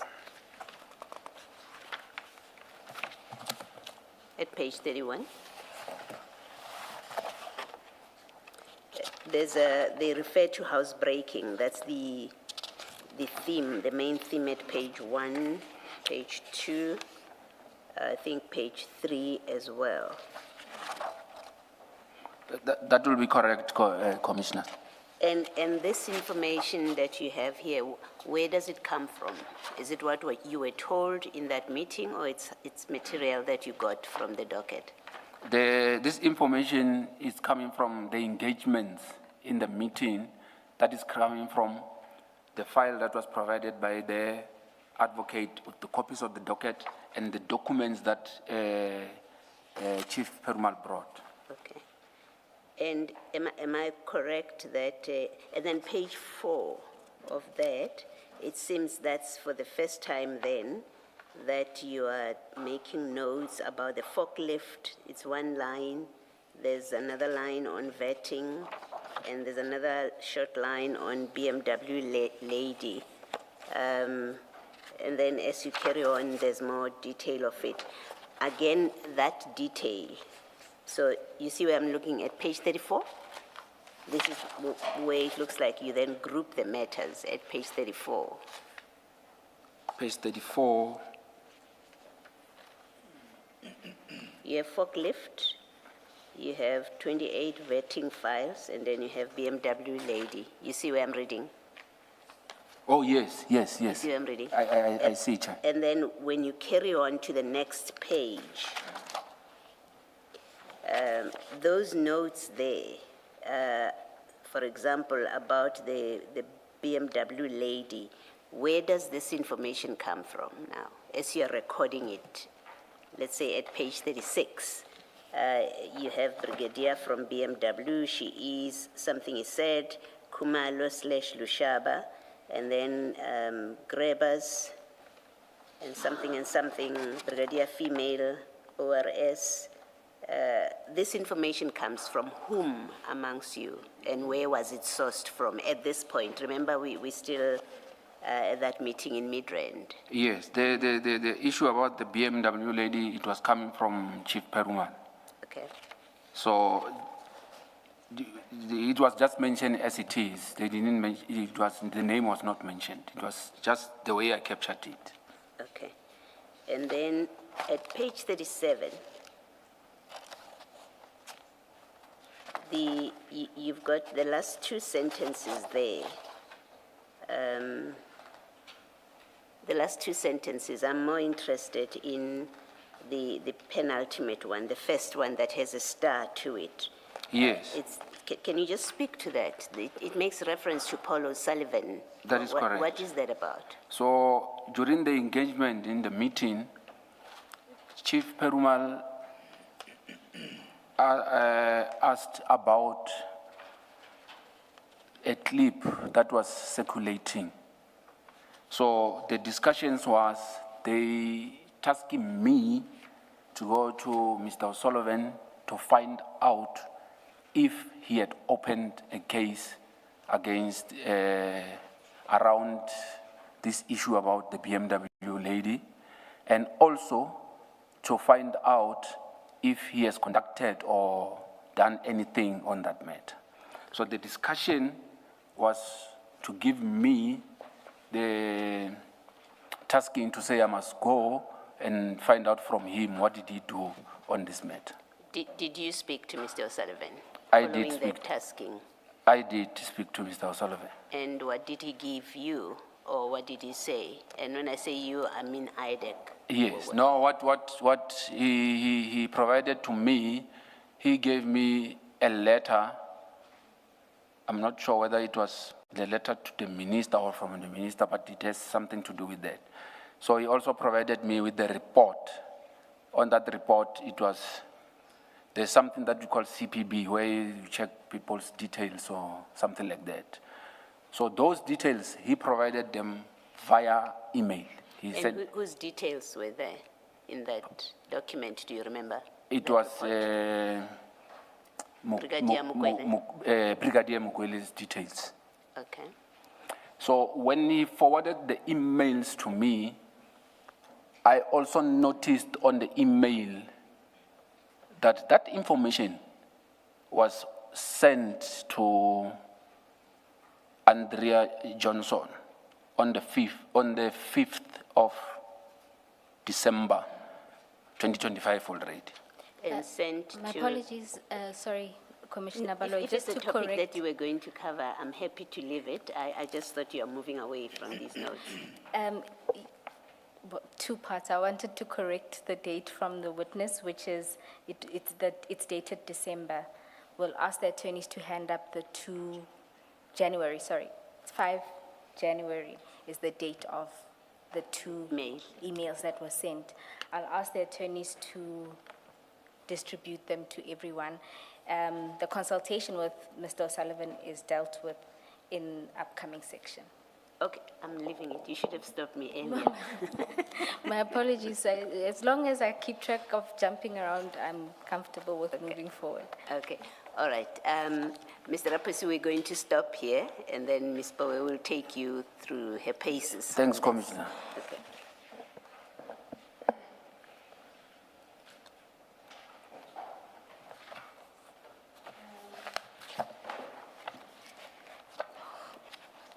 While we get the email sorted, I'm just going to move forward to the next consultation that happens in the order of things. Mr. Raphesu, if we can then go to paragraph 38, where you deal with your consultation with Mr. Adams. Can you explain what happened on that occasion? On this occasion, Cape Town consult with Mr. Adams. We interview him. He provides us with further information that we asked for. Just to cut the matter short, we obtained the supplementary affidavits, 4 supplementary affidavits. The 4 supplementary affidavits were commissioned by myself. So, Before we go too far into the commissioning, perhaps let's start with what was the purpose of your consultation? the purpose of the consultation was to provide Mr. Adams with an opportunity to clarify issues about the dockets. And before that, we became aware that he was complaining that he could not have put most of the information in the dockets. So we wanted to find out from him what more did he have to give to us. Okay, and through that process, you were then with him preparing supplementary affidavits. That is correct. Would this be supplementary to the A1 statements that were in the dockets? That is correct. Now, I just want to use one as an example, one of the supplementary affidavits. If we can go to file 9, page 3485, I think is where the first one is.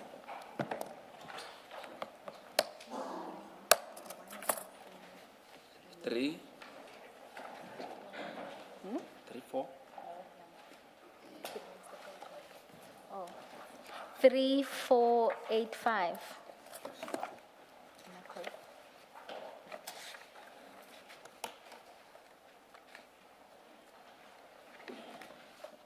I'm there, Commissioners in Chair. Okay, so you will see there.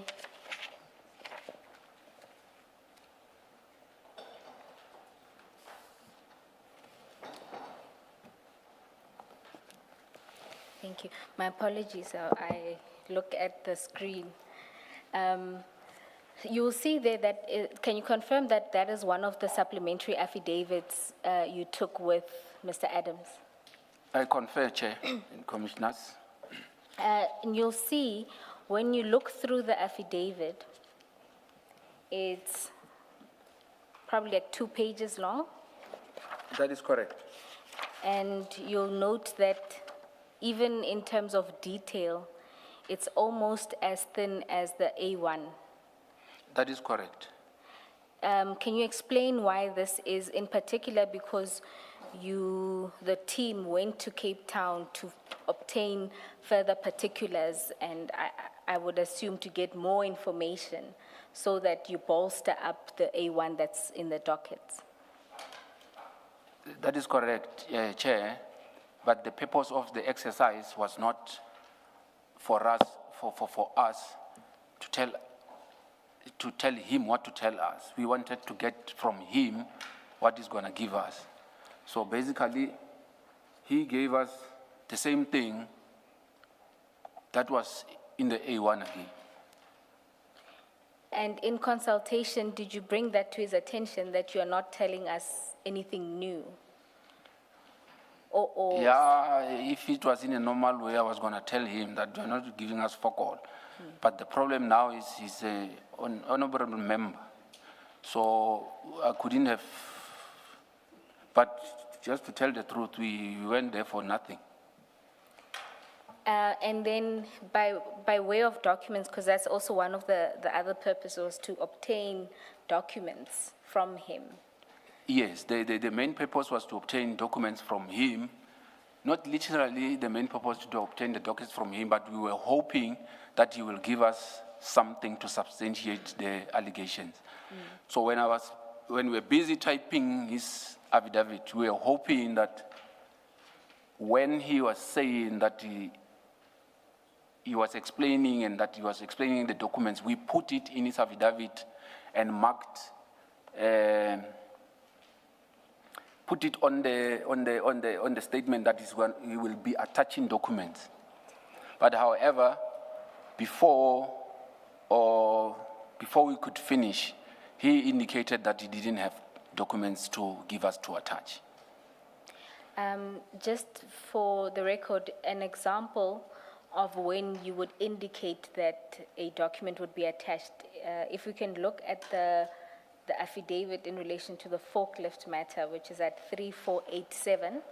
Yes, Commissioners. You will see at paragraph 3, there is an indication there that documentation in this regard is attached here too as Annexure FA1. Is that what you meant by, you indicated That is correct. That is correct. But you were not furnished with those annexures?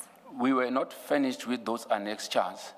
And just to make a point also, when the interview started, when Advocate Ramsamy asked him about the documents, Mr. Fadil already told us that he gave the documents to Chief Perumal, just before the interview started. Okay. Would those have been the documents that Mr. Perumal then shared with you in the meeting of the 19th of December? That is possible, yes. So I that's what I thought also, that these are the documents that he was referring to. So in essence, there wouldn't have been other documents to disclose? Correct. Apart from those that you had already then seen? Correct. I just want to bring your attention to something where, if you go to paragraph 39 of your statement. May I just raise something about the last sentence of paragraph 38, starting during the meeting, your statement. There you say that during that meeting, Mr. Adams showed messages said to concern the PKTT, in brackets attributed to Lieutenant General Mkhwanazi and forwarded to Mr. Adams via Minister Mkhunu or Mr. Cedric Nkabinde, close brackets. What was the nature of these messages? Were they SMSs, WhatsApp chats, or what? And what did the messages say? Chair, the messages were on WhatsApp. So while he was showing me the phone, he was explaining that these messages are saying this.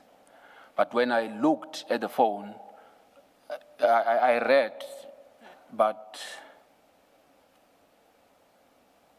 it was just a message that says,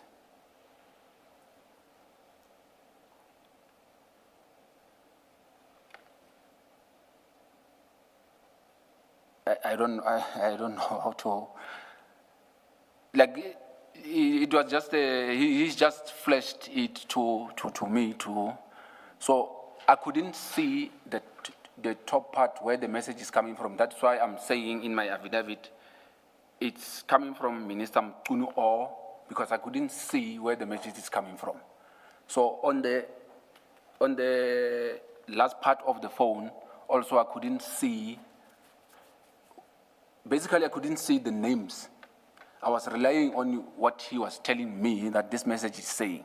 But indeed, it was written there that if you disband the PKTT,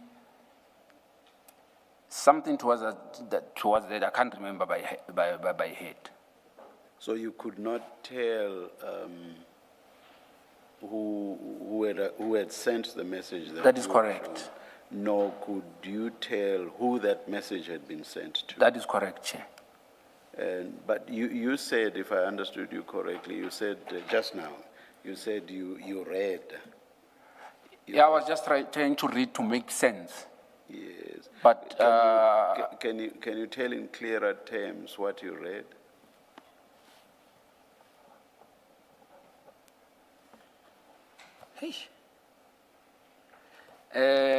It was what I read. It was a line that was saying, if you disband the PKTTs, I can't remember the other ways that followed, because he was showing me, he was talking and telling me, did you see here? He's saying. And you say the messages were attributed to General Mkhwanazi. Was it Mr. Adams who attributed the messages to General Mkhwanazi? That is correct, Chair. So he said, here's a message that came from General Mkhwanazi. That is correct, Chair.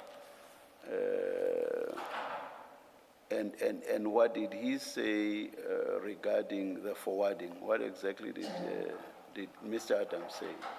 So regarding the forwarding, yes, he seemed to be saying that he got the message from the Chief of Staff, Mr. Nkabinde. Okay. All right. Okay. All right. Thank you. We maybe deal with the 6 January affidavit so that we don't have to come back to it. The three of you are in Cape Town, and I'm assuming all three of you are interviewing Mr. Adams. That is correct, Commissioner. All of you are asking him questions. That is correct, Commissioner. And then who was typing the affidavits? Chief Perumal was doing the typing, Was Commissioner. doing the typing. And how did you end up being the one commissioning the affidavits. Was there a discussion about that? There was no discussion about that, but as a lead investigator on the matter, I just assumed that it's me who was supposed to commission the affidavits. And there was no objection from the other two? There was no objection. Where Commissioner. was your stamp? Why did you not stamp this affidavits? I don't carry stamps, Commissioner. And the three of you, did none of you have stamps with them? No, we didn't have the stamp, Commissioner. And nobody even raised that as an issue?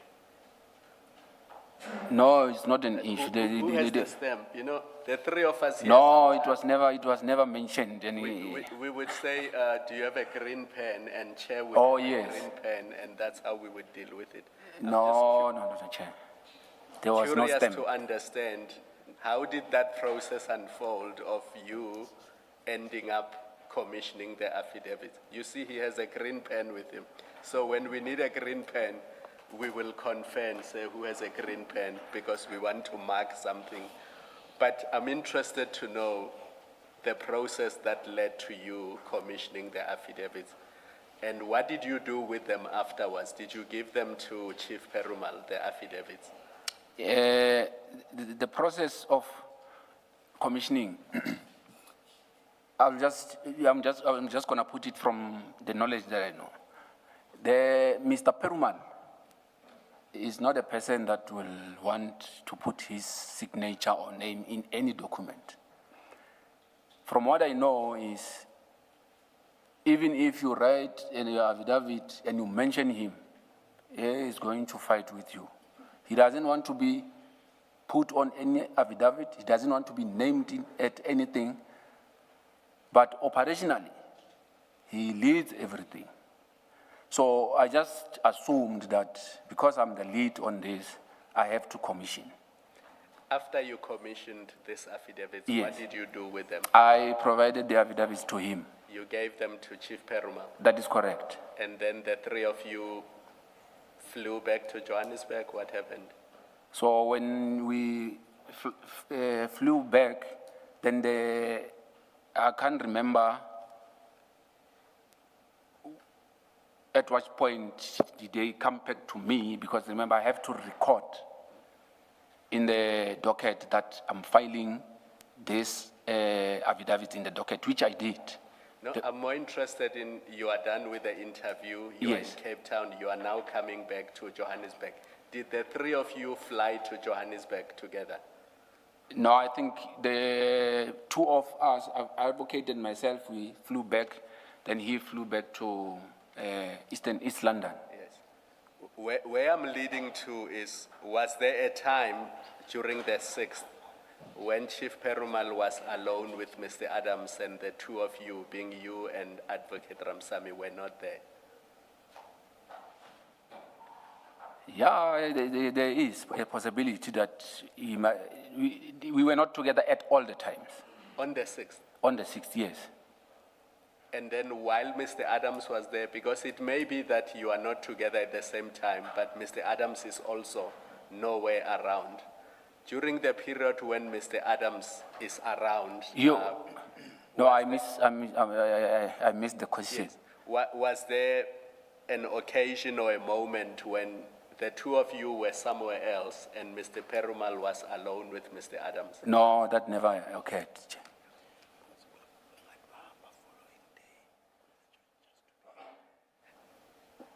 After your meeting where you took the supplementary affidavit, was there an arrangement perhaps to meet again on the same day with Mr. Adams by any one of you? That was made in your presence? No, Chair and Commissioners, there was no arrangement. Did you sleep in Cape Town that day and come back the following day, or did you come back on the same day, No, we came the following day. the 7th of January? That is correct, Chair. Thank you.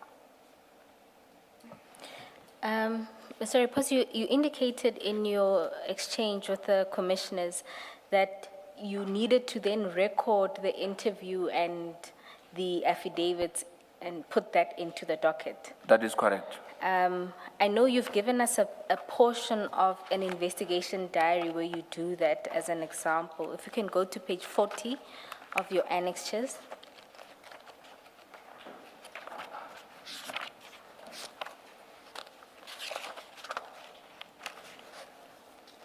Which table flag, Ms. Bowen? My apologies, Chair, it's MRR 5. Thank you. You will see there at the beginning, is that the entry that you did post after your consultation with Mr. Adams? That is correct, Chair. And if Mr. Perimo did an affidavit, would it also be recorded in this diary, if it were possible that he did? That was supposed to be recorded, Chair. And then, just for completeness, at paragraph 40, you note there that after the consultation, you took 4 supplementaries. That is correct, Chair.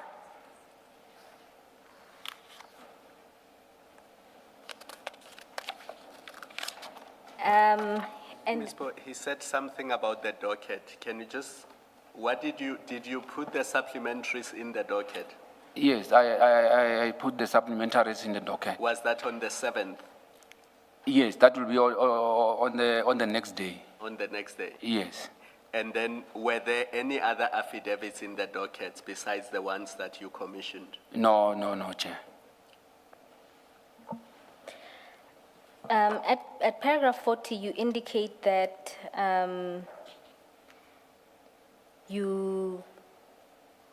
there's a matter of serious concern that you saw, including that there's A1. There's since been an A1 affidavit in the Mokwele matter that purports to have been commissioned on the 6th of January. You see that? That is correct. Can you, Yeah. in sum, just explain what your concern is there? So my concern is, on the day in question, there were only 4 supplementary affidavits that were obtained. And if that purported A1 is indicated that was obtained on that day, on the 6th, it was not obtained in my presence. So I'm basically also indicating that if there is a possibility that it was obtained on that day, well, I can't dispute that, but it was obtained not in my presence. I also indicate that the information that Mr. Fadil Adams provided to us on that day, he never said anything about what was contained in that A1. And it could not be that it was obtained on that day because that information was not readily available at that time. And just for completeness, if you can go to file 9 at page 3483.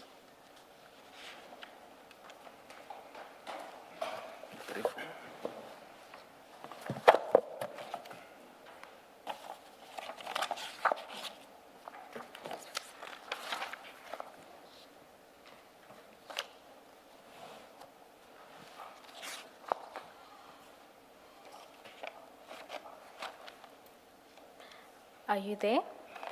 I'm there, Commissioners.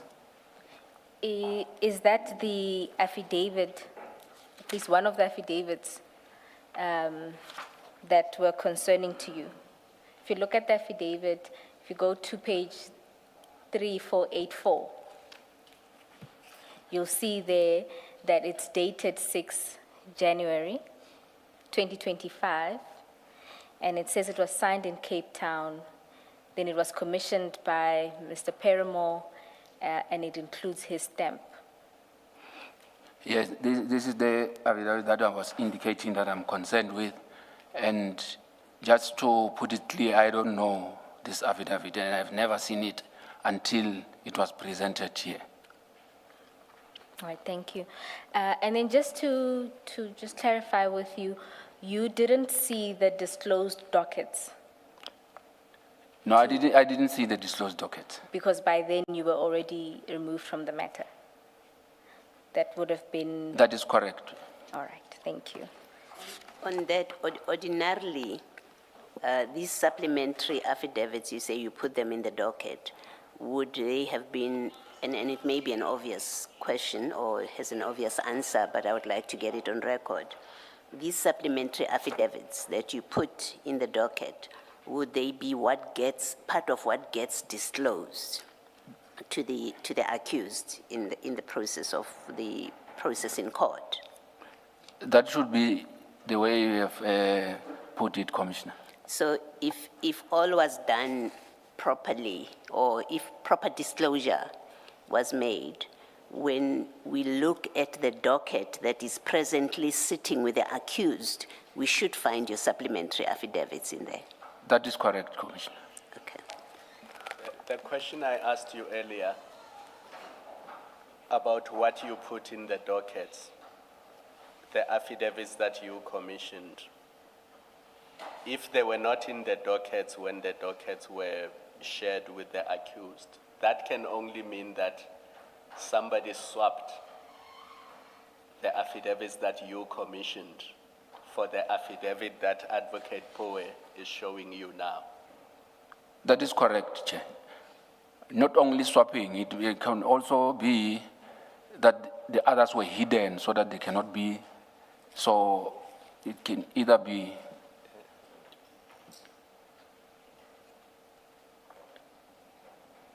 In fact, it seems to me that, and please comment and tell me if I'm correct, that even if there were a legitimate or a proper explanation for the Perumal affidavits, I'm going to call them the Perumal affidavits, a proper and full disclosure would mean both his affidavits and your supplementary affidavits have to be disclosed. That is because correct. They are all part of the docket. That is correct, I'm Commissioner. correct with that. Thank you. Even if, or let me just put it like this, because there was already an A1, the reason for us to go there was to obtain a supplementary. Even if there was a statement that was supposed to be obtained by Mr. Perumal that day, it was supposed to be marked as supplementary also because it's supplementing something. It cannot be that it's just an A1 without any mention of supplementary or what. Now, in this interview with Mr. Adams, and I just want to use as an example one of the your supplementary statements. So the one at 3493. 3493. And that's your supplementary affidavit, which deals with the allegations about the PKTT. That is correct. And the use of the Secret Service funds, right? That is correct, Commissioner. Okay. So you have not seen the original the 27 affidavit, which speaks about the PKTT. You hadn't seen it at this time. No, as far as Mr. Perumal and Ms. Johnson yes. are concerned, you've never seen that affidavit when you meet with Mr. Adams, right? Thank you, Commissioner, yes. Okay. But you are now in a meeting with the complainant in the presence of Mr. Perumal. What do you do? Do you say to him, what do you have to tell us about the political killing system? How did you manage that? And did Mr. Perumal not stop you? Did he sit quietly as you are talking about the PKTT with this complainant? The witness just volunteered the information. And from what I was gathering, when Mr. Perumal was trying to interject or maybe say something, he was just pushing him. It looked like maybe they fought about something because he didn't even want to entertain him. So the witness just volunteered this information and we put it exactly as he was saying. Yes. And now this information now is now corroborating what I've explained already that I saw on the 27th, because he was explaining the same information and on the same sequence. Okay, so when he volunteered, as you say, and again, I'm using this PKTT as an example, the others as well, your supplementary statements that speak about Madondo, the forklift, my question applies to them as well. So when he speaks about the PKTT, he wasn't, he didn't express any surprise, why are we talking about the PKTT? Because I never said anything about the PKTT. Not at all, Chair. There was no issue. There was no issue. So when you take his supplementary, you understood from that interaction that he's building, he knows he's building on the section 27. That is correct, He spoke Chair. about these various topics. That is correct, Chair. Okay. So just to indicate further, the same name of Dlamini also came up. Yes. And I also informed him that I know Dlamini. Yes. So we had a small conversation about it, but we left it at that. And Chief Perumal didn't say, but we are here to talk about Mukwele. Why is he talking about these? No, many he other never things? said anything. That. Thank you. Thank you, Ms. Brown. Just to complete your point about the Cape Town Pretoria affidavits commissioned by Chief Perumal, you said they too should have been named supplementary affidavits. May I take you to page 3483? That's one of Chief Perumal's affidavits, or rather affidavits commissioned by him. You see there between the tram lines at the top of 3483, there it says affidavit. An affidavit is not preceded by supplementary. That is correct, Chair. I confirm that. Yes, whereas if you compare it with the affidavit at 3485, which was commissioned by you, there you do have supplementary before affidavit. That is correct, Chair. I confirm that, Chair. All right, thank you.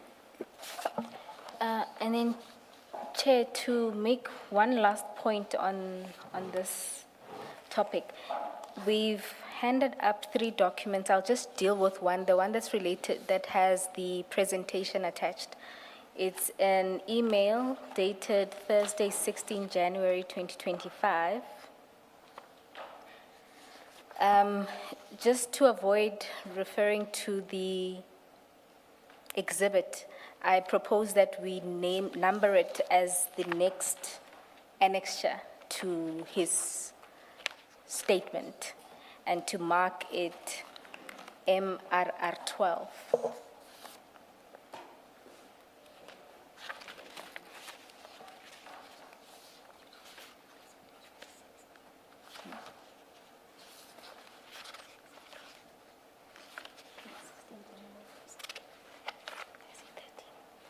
goodness.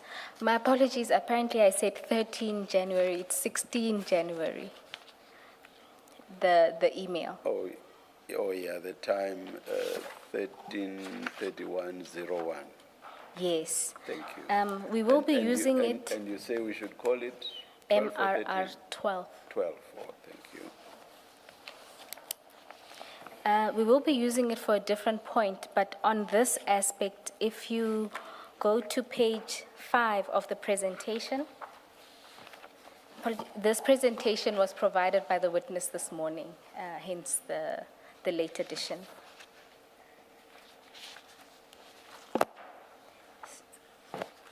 So you'll see from the email that it comes from Mr. Perumal, and it's sent to Ms. Ramsamy and Mr. Raphesu and Mr. Parayachi. And the subject line says diversion presentation. The aspect that we want to draw your attention to is at page 5. Can you go to page 5 of the presentation? And the second bullet point.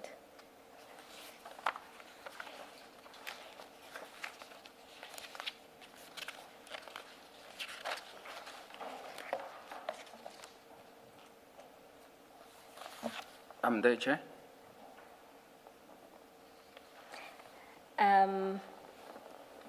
Yes, on page 5, the second bullet point, Chief Perumal, on his presentation that he has drafted, he is confirming that we traveled to Cape Town and we obtained supplementary affidavits from the witness. And from this, he's only talking about the supplementaries. He's not talking about any other affidavits that he has obtained. That is an official presentation that he has prepared. Can I also elaborate on?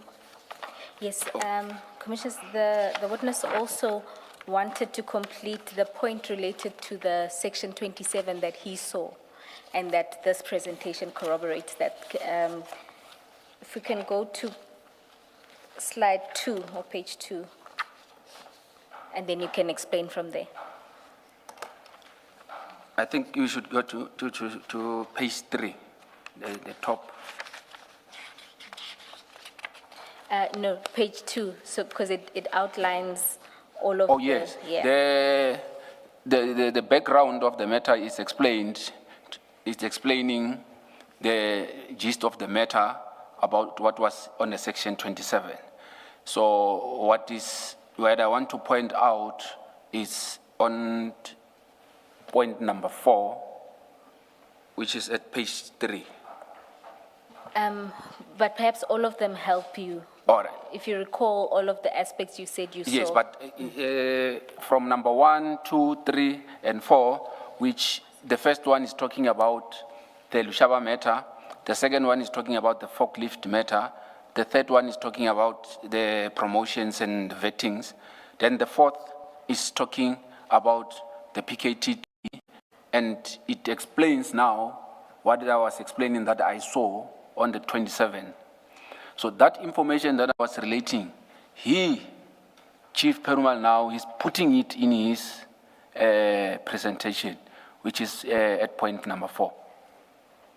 22 January 2025. That is correct, Chair. The presentation is dated 22, but it was sent to the team on the 16th of January.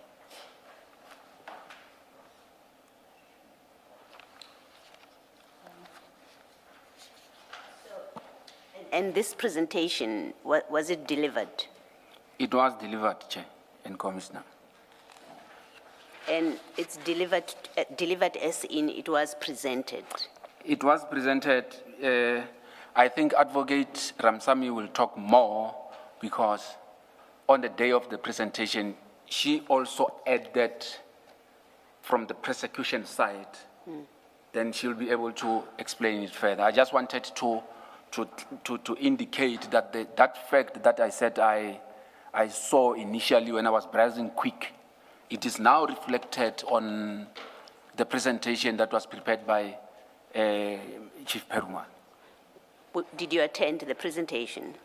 Yes, I was present at the presentation. Was Ms. Johnson present? She was present. So Ms. Johnson was aware, as at the date of that presentation, that you went and consulted and you are working off a section 27 referral that deals with those items. That is correct, Chair and Commissioner. Thank you. In fact, the cover email says the presentation is to be submitted to her. That is correct, So Commissioner. the email of 16 January. That is correct, Commissioner. But to corroborate Advocate Ramsamy's page 1 of the presentation, what the project was named, if you can just display that.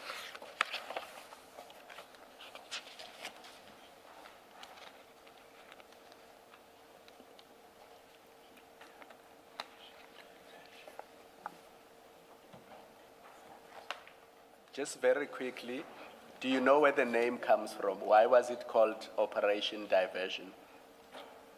Chair and Commissioners, I don't know where the name came from, but I know it was called Project Diversion. Enlighten us. I can't say more, I just know that it was called diversion. But as to how did it come about, I don't know.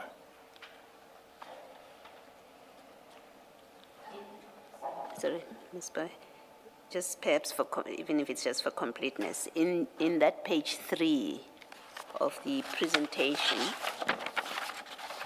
the very last paragraph, it says, and further suspects, this is the Member of Parliament, he makes the allegation about General Kumalo, senior managers, together with General Lushaba, for abusing COVID funds. And then this is the part, and further suspects that the National Commissioner, General Masemula, may be involved in some of these allegations. Do you recall Mr. Adams saying that in your consultation? And if he did he say more than just I suspect? Did he say why, if he did? I can't recall this part, but also I can't dispute that it might have been said. So I You have can't, no recollection? I don't have any recollection of this, Chair. Thank and you. Commissioner. Number 3 at page 2, what was that about? Was it about the Brigadier Mukwele matter or not?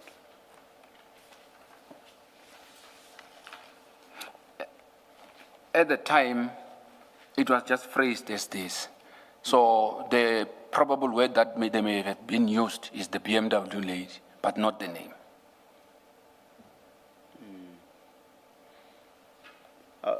I'm asking because... No, I didn't read it properly. Yes. Yes, there were no names mentioned here. It was just phrased as it is.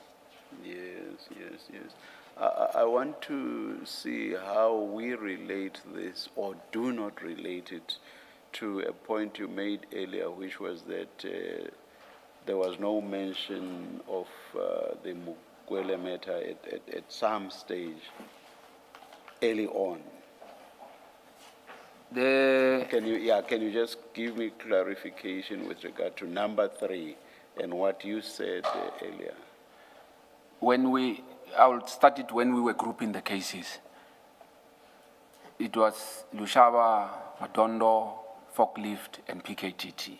Yes. So and that was because there was no issue about... There was no, yes. So if the name could have came up, it would have maybe just randomly came, but not in a context of it being a case to be investigated. As the presentation was being made, were you able to understand how number 3 could suddenly have featured? No, it was not. I couldn't. Okay, all right. Mr. Raphesu, maybe to take you back to something you said earlier in the morning, and I hope my recollection is correct. When you were saying the 2 matters that you were involved in, you specifically said you were involved in the Lushaba matter, and then you said you were involved in the Madondo matter, which later became the Mukwele, or was then known as the Mukwele matter. And if I'm not mistaken, that Madondo matter was related to a promotion, and it had vetting issues, and that, am I incorrect? You had me correct, but the issue now is, from the 4, I don't know, because I was removed, I don't know when did Mukwele overtake the Madondo. So that's why I was just phrasing it in that context, that at the beginning, there was no Mukwele, but suddenly then there was Mukwele now overtaking the Madondo. So what this means is that number 3 could well have been referring to the Madondo matter. That is correct. All right, thank you. Thank you. Then, I think that should cover your consultation. I want to say for now. Yeah. I'm hopeful, Commissioner Kumalo, that you won't Ms. need Bowe, it. are you done with the notes that are MRR4? I just wanted to check something. If you are closing that part, No, you can proceed, Commissioner Bulai. okay. Mr. Raphesu, your notes that we were looking at earlier, they start at page 31.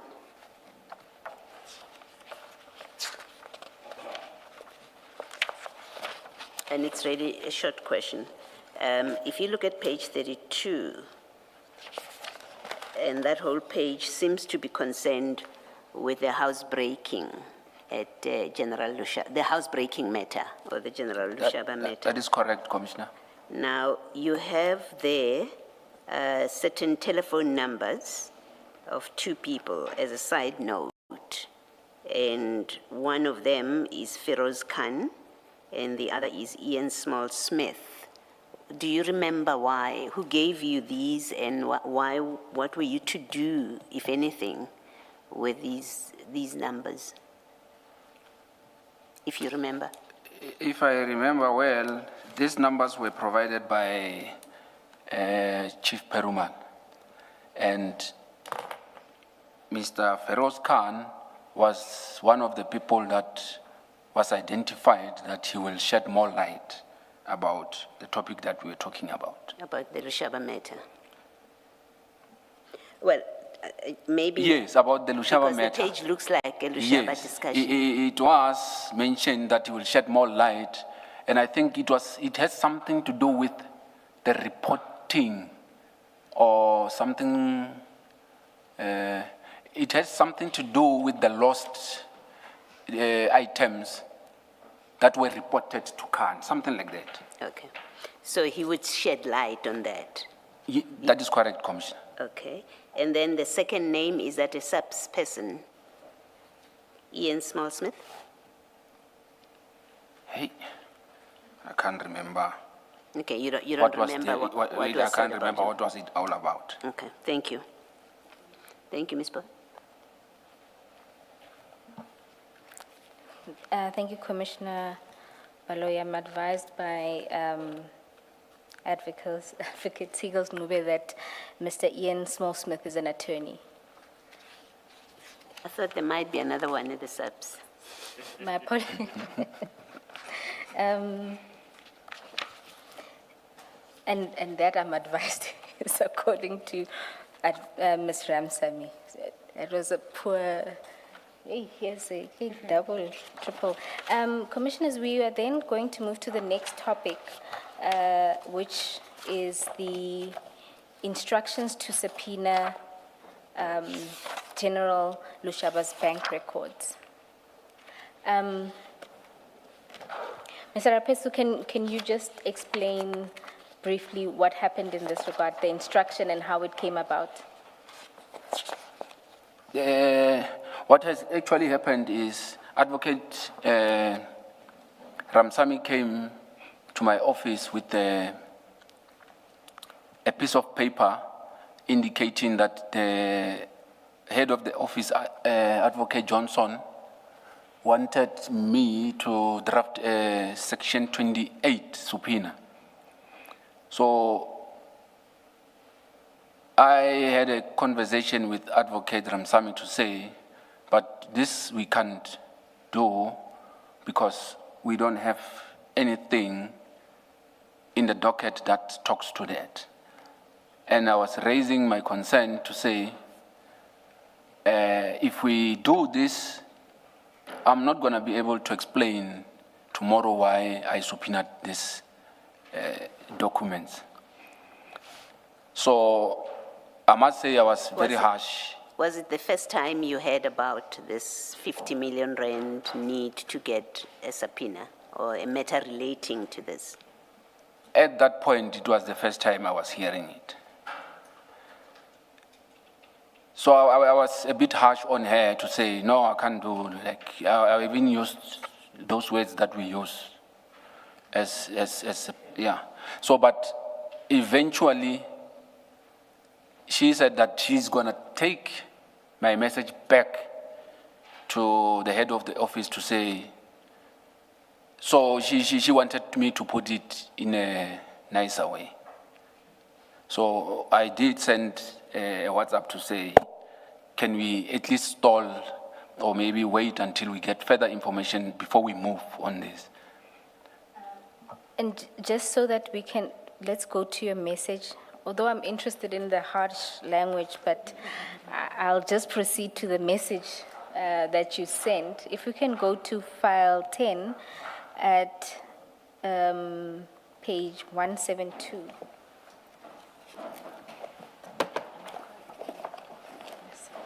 Yeah, I can see. Okay. And you'll see there, this is from Advocate Ramsami's phone. It's screenshots that she took for her statement. And you'll see there's a message on the 11th of December, 2024. That is correct. And up there, it also says forwarded. That is correct. Can you read that message? Good morning, Advocate Drew. I have noted your instructions to prepare the Section 28. I was suggesting that we stall or park it until we consult with the complainant. The reason being that his affidavit are not drafted properly. We need to consult with him so that we may be in a better position to do same. I'll prepare them in the meantime so that after consultation we can move. We could move faster. Thanks. So is now this the message that you sent? That is correct, Commissioners. Advocate Ramsamy testified that she then forwarded this message to the ID.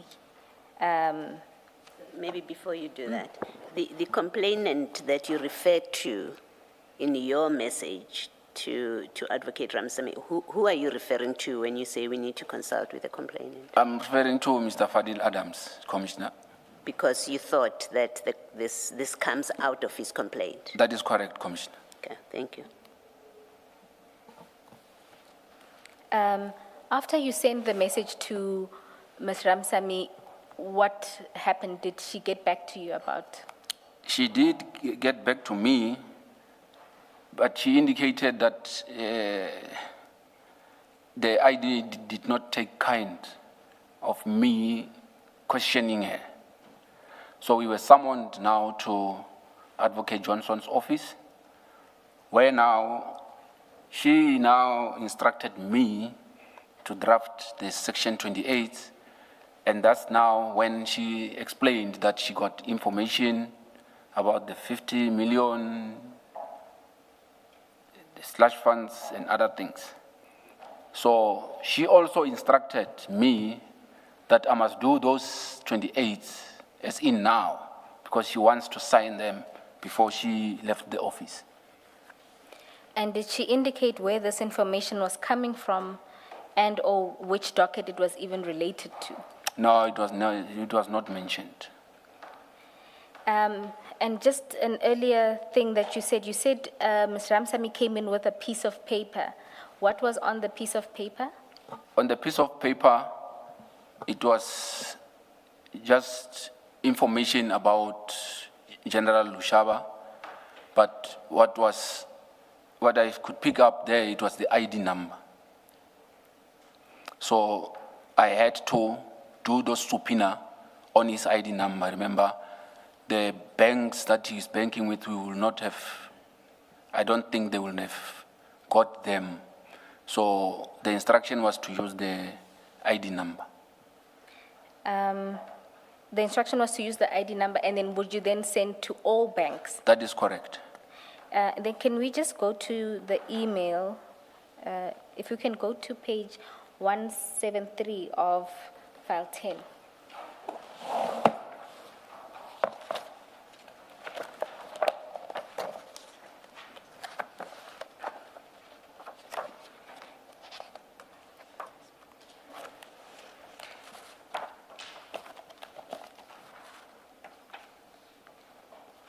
I'm there.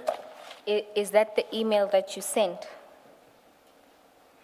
That is correct. And why did you put that subject line? The subject line, I think I did deliberately so that it can stand out from the others, just to show that there was a problem with this thing. So I wanted to be able to identify it sometime in the future so that I can be able to point out that there was an issue with that instruction. So what Please was your read- choice? Please What was- read that subject line into the record. Section what? Thank you. And then if we can go to the section what itself.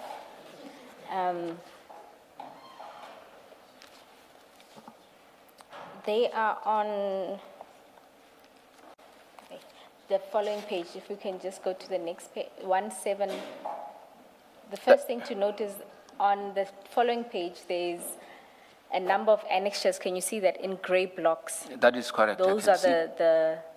the summons that you That's- sent. that is the correct. draft.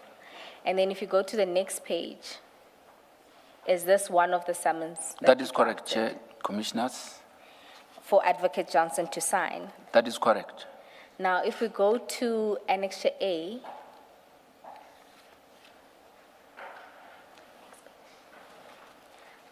on page 176, you will note there. there that there's a background, right, correct? That is correct.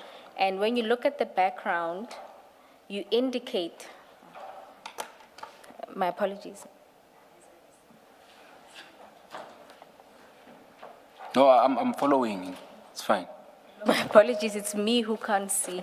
Oh. In the background, you indicate the nature of the investigation that's been undertaken, that there's an investigation in terms of Section 1A. Can you see that? That is, I can see. But at the time, what was authorized would have been a Section 2813 in relation to the referral from Mr. Adams. Yes, Chair, I noticed that, and I accept that it is an error on my part. It was supposed to be 2813. So the reason why it is because due to the pressure and the time that I was supposed to generate this document, I now went into the matter that I indicated that I was working on previously. So I just did a copy and paste thing. So I did not change the section 1 to 13. And then, but this was then checked and signed by the ID. That is correct, Chair. And just in the ordinary course, when you are preparing these, do they go directly to the ID, or is there a process through which they go up the chain? The process is it's supposed to be that the PM, project manager, is the one that is supposed to escalate those things and also to issue there's something that we call an LAR number. So it's a sequence of numbers where they follow each other to be able to track or to manage how the Section 28s are being controlled. So the process was supposed to be, it should move from myself to a project manager, then from the project manager to her office. But it did not move in that way. It went straight to her office this time. And to your knowledge, for this case in particular, or this project, was there a project manager at the time you were involved?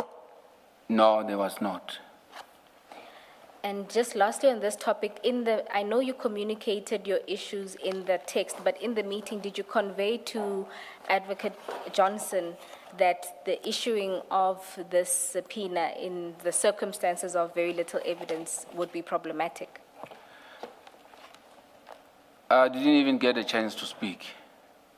So I assumed that when Advocate Ramsamy went to her, she said enough. So I didn't even get the chance to speak. I was just told what to do.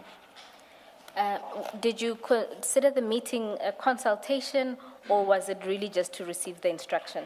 No, it was just there to give the instructions. Thank you. Then, oh, my point. Just lastly from me on this, and because you were the investigator, I think you were the lead investigator, and you are the one that prepared this summons, maybe to get a comment from you. It's in fact what I want to propose or put to you for your comment, that this summons about the 50 million rand, in the absence of an underlying complaint or allegation properly that was given to you, like the Section 27 referral, in the absence of a complaint properly lodged, this process of a summons is a misuse of the Section 2813 process. That is correct, Chair. That is so. That is correct. Thank you.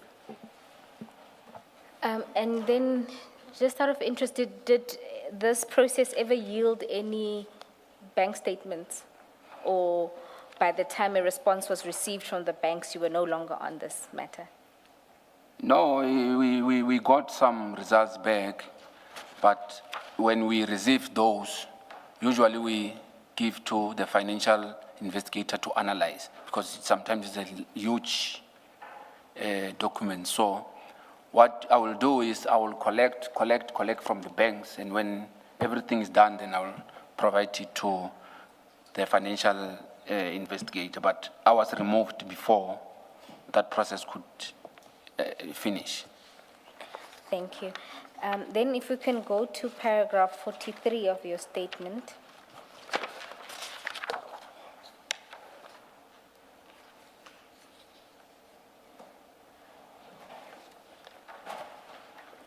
Paragraph 53. No, my apologies, 43 on page 15.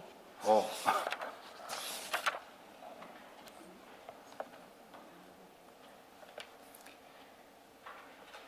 You indicated there that you made a report. That is correct. I continued with the investigation on the Lushaba matter. I subsequently produced a report on the findings of the investigation. Then I submitted the report to Chief Perumal. And then in relation to the Mukweli matter? In relation to the Mukweli matter, I refused to work on that matter or to be involved in that matter, because while I was busy with the Lushaba matter, I became aware that Mr. Perumal and Mr. Padiachi were meeting some of the witnesses, I can say in the corners. They were meeting in some places that I was not aware of. So what will actually happen is they were booked in a hotel. So because I'm local, after work I will just go home. Then when they are at the hotel, they were making arrangements to meet people, which they were bringing affidavits that I was not aware of. So I took issue with that. I reported to Advocate Ramsamy and Mr. Sisoko to say this is what is happening, they must deal with the matter. Eventually, I requested to be removed from that matter, and I was removed from the investigation of that case only. And as a lead investigator, are the two other investigators allowed to proceed with investigations and interviews without you? No, they were not allowed to. What should have happened is, even if they informed me that they are going, what was going to be, let me phrase it this way. If they informed me that there was a witness that they are going to see, and I've agreed to say, no, it's fine, then it will not be a problem. But for them just to identify someone and go and interview those people without my knowledge, that was not supposed to happen like that. Also, the prosecution lead indicates that before an affidavit can be authorized, or it must be discussed with the lead prosecutor. So when Advocate Ramsamy comes with the presentation, I think she will be able to complete that part where she will explain what the processes were supposed to be.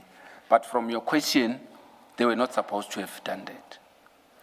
And do you know what kind of affidavits were being collected? From what I was informed also is that there was an affidavit of a 204 that had already been obtained and that I was not aware of. So I took issue with that also. And at what stage was that 204 taken, to your knowledge? I could say that it was just in the beginning of the start of the investigation. And why were you taking issue with that? I'm taking issue with the issue of 204s because the normal standard practice, it will be you investigate your case properly, so then when at least you are faced with the situation that you can't move anywhere or anyhow, that is the time that you can start considering those things. So, but to start obtaining 204 statement just in the beginning of the investigation, to me, it sounded like this thing is directed somewhere or somehow. And just for clarity, what is a 204? A 204 is a statement that is obtained from, we call them person of interest, but it's a suspect. So we obtain that statement from the suspect that he will incriminate himself on the subject matter that is being investigated. Then he's assisting with the investigation on that. And you say how soon, because the investigation was authorized on the 6th of December, how soon did they start collecting this 204? No, I can just say just some days after that.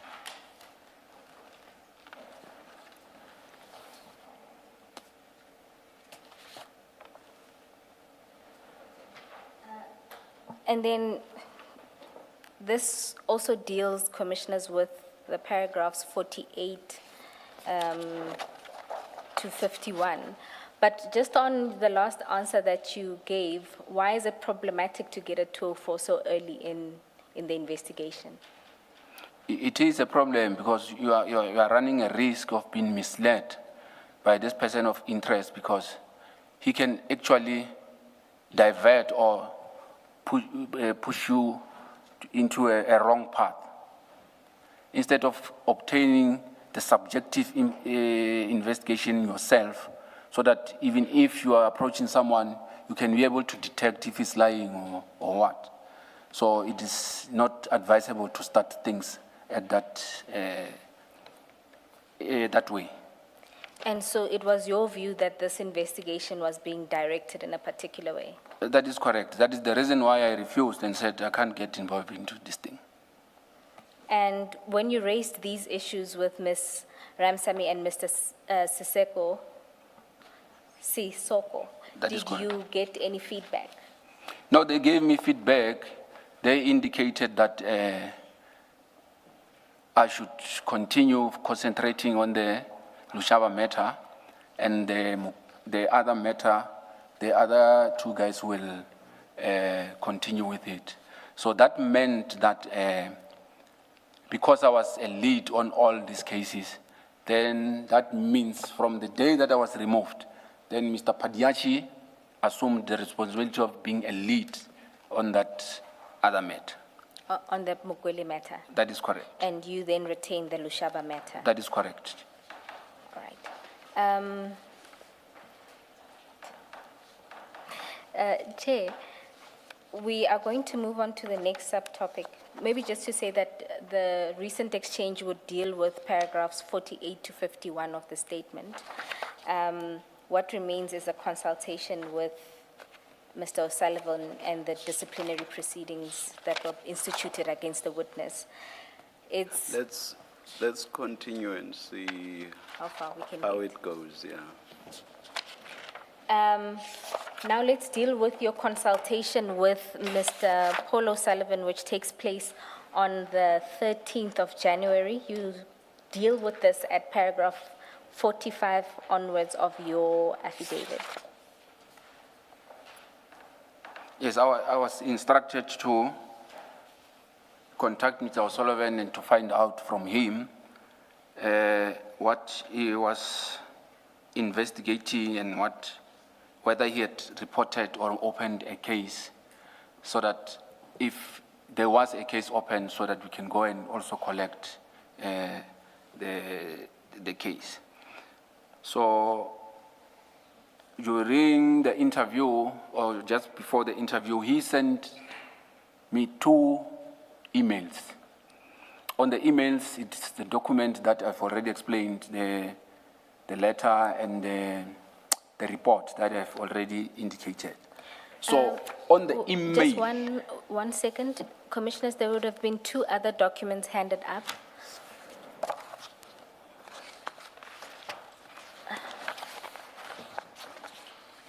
It's 2 emails, both dated Monday, 13 January 2025. The first is sent at 14:11. And there is the directive of the minister attached. That was the annexure in that email. If we can mark that annexure, Which one do we mark first, the thicker one or the one with the letter attached. This would be the thinner one. the thinner one? Thank you. So 13, 1-3. Yes. And then the second email was sent on the same day, Monday, 13 January 2025 at 14:28, which contains Ms. Mukwele's details. And that can be marked MRR 14. Yes, Mr. Raphesu, you're explaining about the 2 annexures?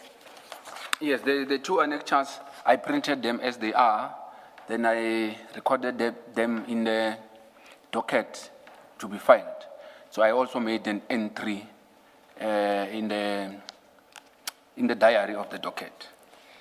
And just for the record, the entry is annexure MRR 5. If you go to page 40.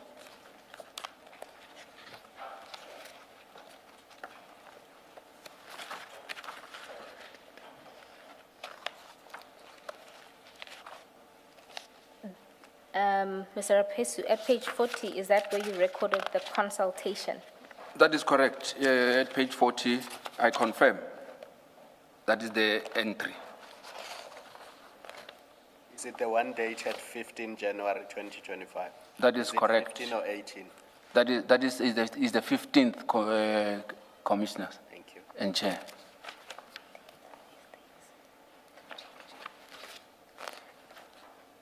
And is that where you then recorded the additional documents? That is correct, chair. Yeah, I won't dare to read your, Ms. Bo, when you first mentioned these emails, I thought you had said they were copied to Advocate Johnson. But that came from you, so I don't think the witness said that. yes, it came from me. There was a little mistake with the cover emails. It's not the complete cover emails, but the witness can explain who was covered. There's a trailing email That is correct. Mr. Raphesu, can you explain that what happened when you were looking at the emails that were sent? That is correct, Chair. When I was looking at the emails, there is a trail that shows that this email was sent already to Advocate Johnson, By Mr. O'Sullivan. but by Mr. O'Sullivan, yes. Date? At first, I thought it's 5 December, but it should be 5th of January. But you say that email trail is somewhere, so it can be provided No, on the laptop it shows, it's there. during lunch? Yes, Ms. Nube is just trying to see if we can project it quickly, but it does copy the ID and General Sibia on the 5th of January 2025. But we will That is correct. ensure that copies are provided. When Ms. Johnson said to us, as she testified, that she has never had any dealings with Mr. O'Sullivan relating to this matter, these matters, the Mukwele matter in particular, I think that's what she was asked. According to those emails, that would not be correct because she would have received an email from him. That I can confirm that there is an email directed to her on the 5th, if I stand to be corrected. Okay. That one I can confirm. Thank you. Thank you. That should deal with your consultation with Mr. O'Sullivan. Did he? Ms. Bowe, maybe for the record, you referred to MRR. It's MRR5. Yeah, you referred to a directive from the minister, but the record doesn't know what you're talking about. Maybe for the record, you should say what is attached there. Attached to the email, perhaps the annexure MRR13 is the directive of the minister relating to Crime Intelligence Ports of Entry and Political Killings Task Team dated 31 December 2024. It's what we have, has been referred to in this commission as the disbandment letter, PKTT Correctly. disbandment letter. Thank you. Precisely. And you say you got this from Mr. O'Sullivan. That is correct, Chair. Did he say where he got it from? No, it didn't say, Chair. Thank you.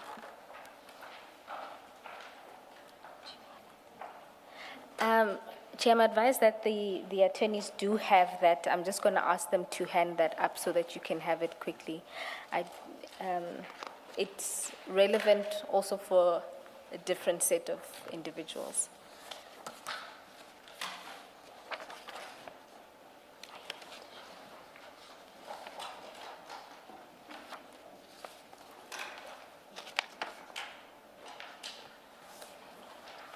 Yes, we're going to flight.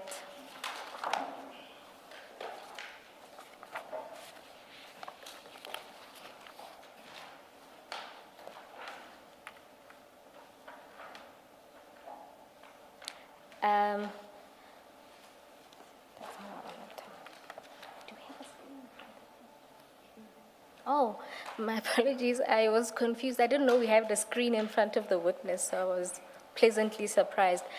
In the screen in front of you, we have projected the email concerned, and you'll see it's Monday on the 13th is where you have an attachment,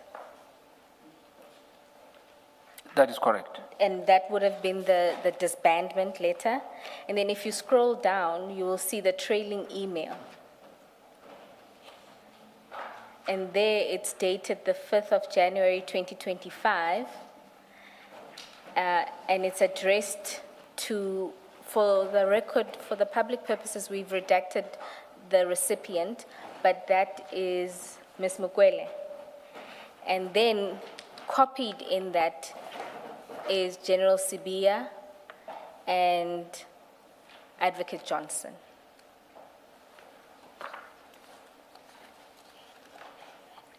And Minister. And Minister. Minister Mkhunu is also copied.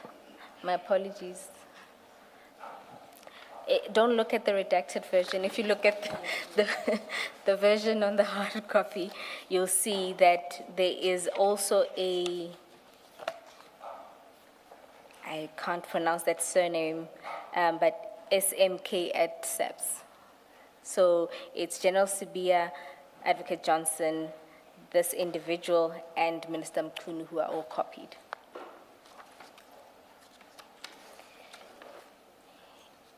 And in it, I've been made to understand that this email in particular was dealt with at the time Mr. O'Sullivan was before the commission.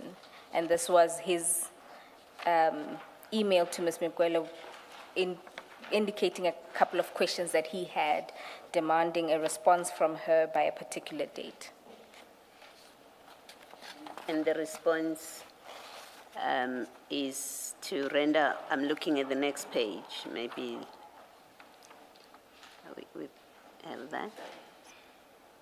So the response is where he says within 14 days, and he wants her to do all of those things, 1 to 3. Is that the Yes, response you yes. wanted from her? And Mr. Raphesu, you confirmed that this was one of the things that Mr. O'Sullivan was bringing to your attention. I confirm, Chair. Thank you. Now, you say that after the meeting, you gave feedback to the team. Does this include the documents that were provided, including this email? Correct, Chair, Commissioners. Thank you. Now, the last topic that you deal with in your statement relates to the disciplinary proceedings against you. Oh, my apologies.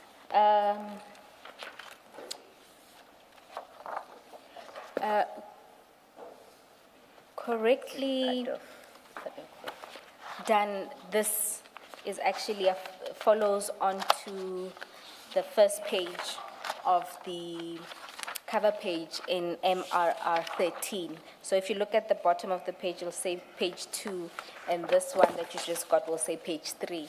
So we'll just have to insert it properly into everybody's files.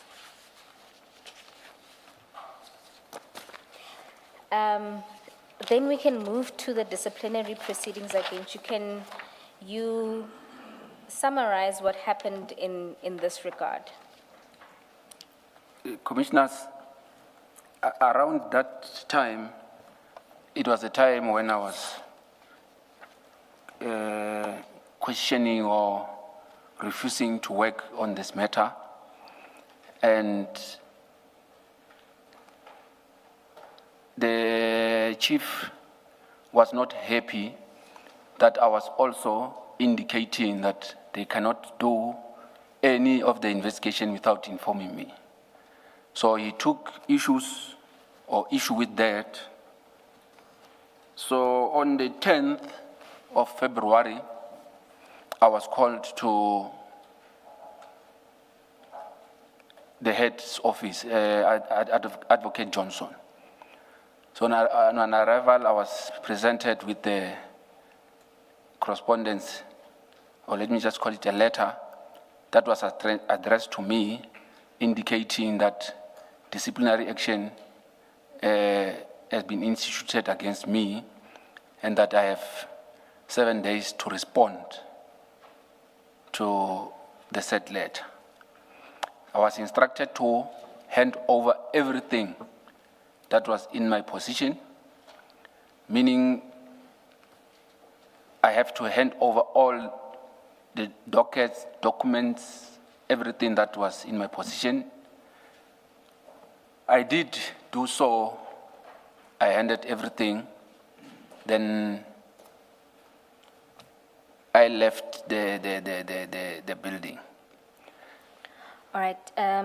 On that paragraph, the letter that was sent to you is MRR 6, which is at page 43. And just in sum, what were you being accused of? And in relation to what matter?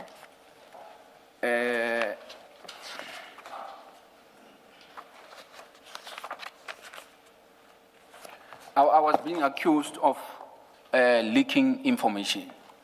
So I was informed that I phoned, at that time I was not provided with the name of the person that I was alleged to have phoned, but it was indicated that I phoned a person of interest. The person of interest will be a suspect, and informed him about information that is investigated by IDAC. And I informed this person that there was an ongoing investigation against him, and I gave him the name of the investigator who was investigating him. And this was in relation to which matter? I can't say in relation to a matter because it was just allegations put like that. But later on, I became aware that this person that is alleged that I phoned, it was Mr. Cedric Ngabinde. So in essence, the ID was telling you that she received a call from Mr. Ngabinde claiming that you had informed him of an investigation against him. That is correct. And then after this letter that you received, what then happened? You wrote back? I then responded to the allegations indicating, can I be, oh yes. I then responded to the allegation indicating and denying that I leaked information to Mr. Ngabinde, and I also put a version of what had actually transpired prior to this incident happening. Just to cut it short, on my response, I indicated that the person who actually phoned Ngabinde, it was Mr. Perumal, Chief Perumal. And he instructed or maybe spoke to Ngabinde to phone the ID and make those allegations. So in my reply, basically, I'm putting it to her that she should not be looking at me. She should be looking at the people she's working with, which is Mr. Perumal and Mr. Padiachi. Okay. So at the same time, I was also offering myself to say I'm willing to go through a polygraphy test to prove that I didn't make that call. And you were also volunteering your cell data? I also volunteered my cell phone data. I also volunteered and gave permission that they can check my phone if they want. And just so that we cover this basis, assuming that there was some investigation into Mr.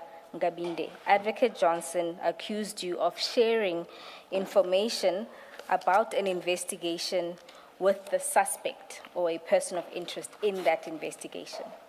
That is correct. Thank you. And now you then get another letter.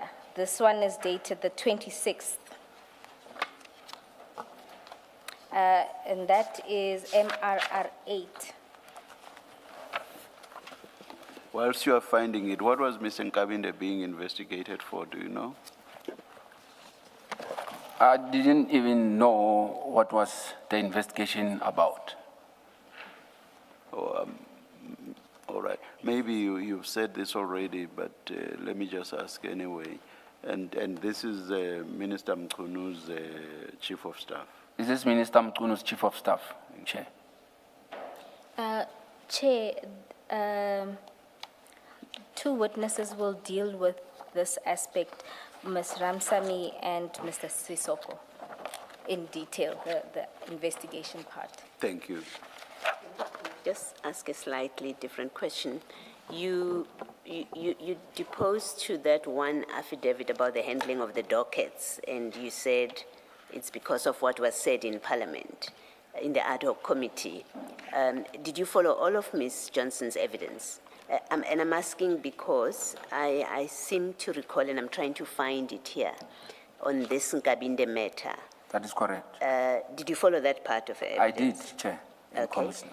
And it came up in the context of a rogue that General Mkwanazi had said there are That is- rogues. Do you remember that I context? remember, Commissioner. Can you just remind me what she said about the Nkabinde complaint, or complaint, in fact, I think, to IDAC?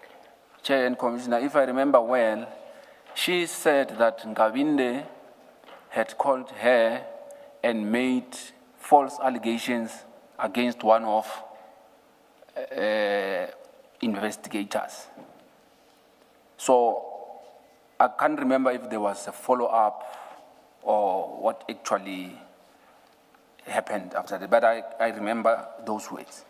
My recollection, and correct me if I'm wrong, is she testified that when they followed up, there was no response from him, and that matter went nowhere. In fact, they found that the allegations were false. That is correct. Is that how you remember it? Okay. That is correct. Thank you. Thank you, Ms. Boy. Thank you. Then you get a further letter on the 26th, That is correct. and that letter is attached as MRR 8 at page 50.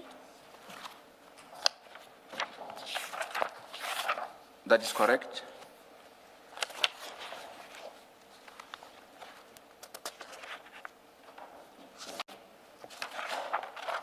My apologies, I just missed that an affidavit that you did, which is MRR 9.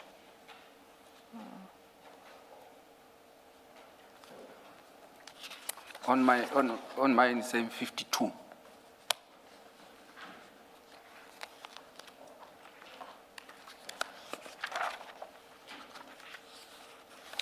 Yes.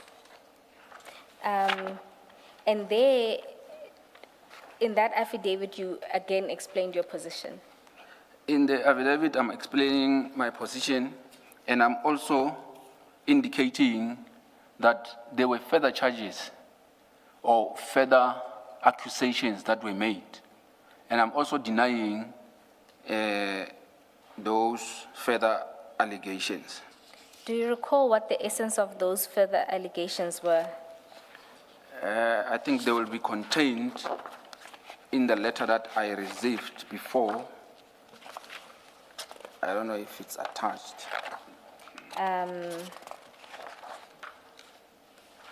No. The meeting was in person. Okay. So it could be that, Is it where you say you attended a meeting on the 2nd of April 2025? that is correct. And that is at paragraph 3 on page 52. 52. That is correct. And what was the essence of those new allegations or additional allegations? In fact, they were just trying to substantiate and to put more information that will try to indicate that it was indeed me who phoned. And they were trying to supplement it further to qualify that I'm actually the person who contacted Mr. Nkabinde. Okay, and in that paragraph, paragraph 3, you say there that you were informed also that Mr. Mbalo, who was the investigator of this issue, was Yes. appointed as an investigator on this matter. I was also informed that Mr. Mbalo tried in vain to obtain an affidavit from the person who called the ID, which I was informed that it was Mr. Cedric Nkabinde, who is currently working as the staff officer in the Minister of Police. So they told you that they were not even able to obtain a statement from Mr. Nkabinde. Yes, there's one of the reasons why I requested that he provide an affidavit. I knew that he will not provide because this thing was just concocted. It was just fabricated to look like it's legit. So I requested that he put an affidavit so that he can put, I can't use. You can say it in whatever way. We are multilingual. No, I wanted him to bind himself legally that he's saying that I did that, so that he can have consequences. So, but he refused to write the affidavit. And also, I need to indicate that Mr. Mbalo, he's from East London with Mr. Perumal.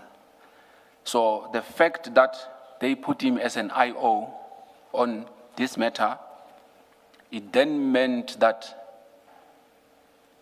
obviously Chief Perumal will be guiding the investigation. So it then means that Mr. Perumal will be a referee and a player in this,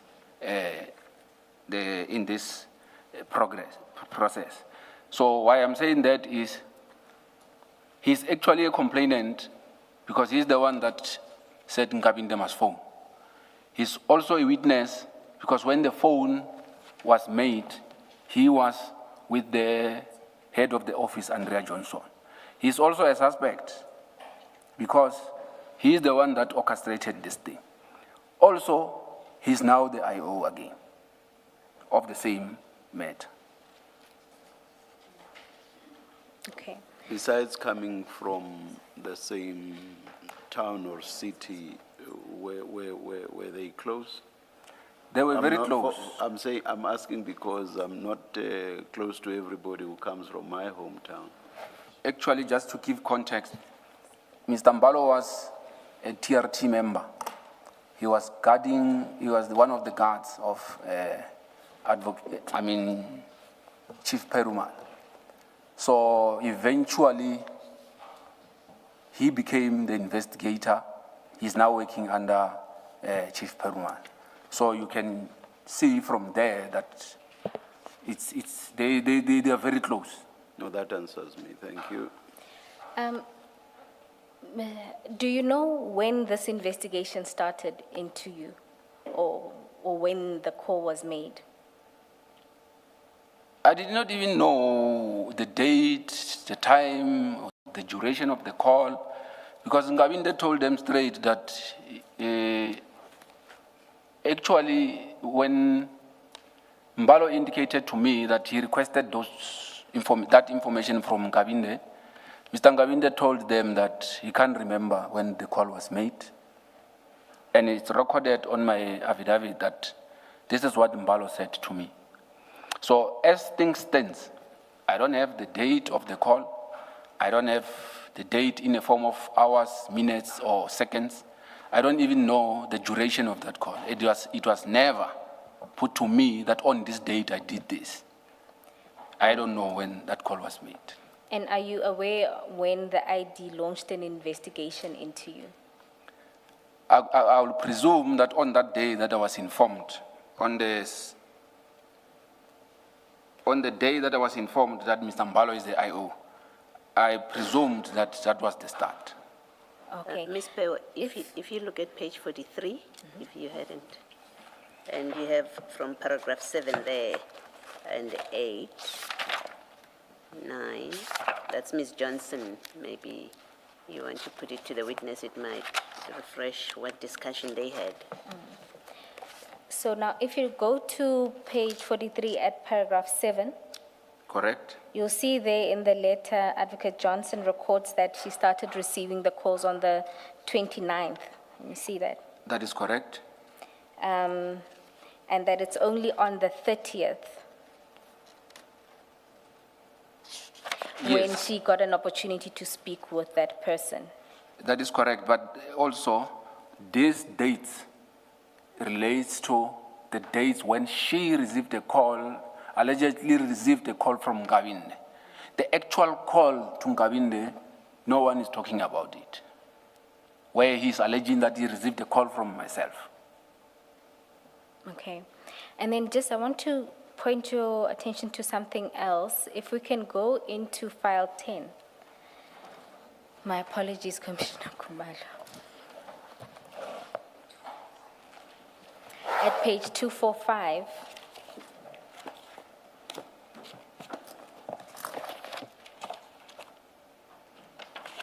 I'm there.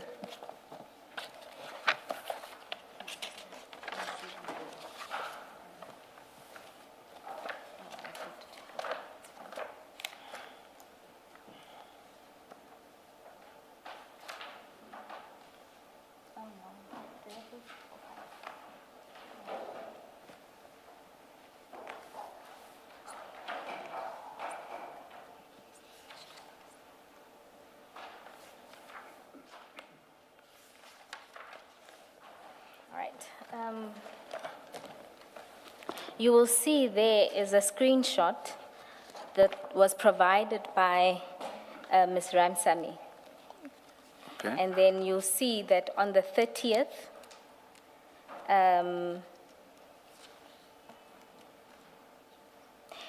there is a conversation that's happening. The first message is at 13:45. You see that? I can see that, And Chair. it says, "Afternoon, Advocate Johnson, please advise authorization for the NGAB standalone. Must it be done as a Section 2813 or 28.1?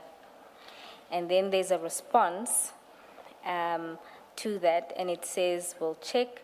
We will need to talk. Something terrible has happened. Whatever you do, don't discuss anything with NGAB with Mansa.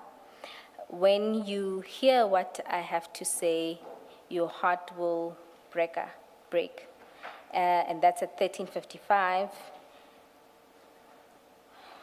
And then Ms. Ramsamy responds and says, we have been keeping that between Mr. S, myself, and Dylan. I And see. then if you go on to the next message at 14:05, Advocate Johnson responds and says, "Don't talk to Mr. S either. I have to figure some things out. It's bad." Then there's a response from Ms. Ramsamy, says, "I won't. I'm worried now." Now, this seems to be a conversation about an authorization on an investigation related to Ms. Nkabinde. Did you know anything about this investigation? No, I didn't know anything about it. And it seems that Ms. Ramsamy confirms that they've been keeping this between herself, Mr. S, and Dylan. No, I saw that. And just to confirm, who's Mr. S? Mr. S will be Mr. Sisoko. So at this stage, you had no knowledge of an investigation into Mr. Nkabinde, and clearly one of the people involved is saying that this investigation was kept between the three people. Yes. Okay. Now, Commissioners, I propose to move past this to cover the last thing, which is his grievance that he then files during this process. Can we then go to paragraph 61 on page 19?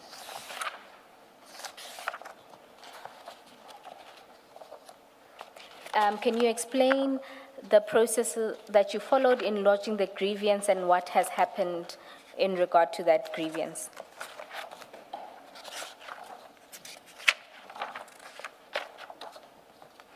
I subsequently decided to lodge a grievance after I have sent numerous emails asking about the progress of this investigation. So since the 7th of February, we are now in October. Nothing is happening. Everyone is quiet. There's no information about the polygraphy. There's nothing. There's no update. So I decided to send emails to say what is happening. None of the response is coming.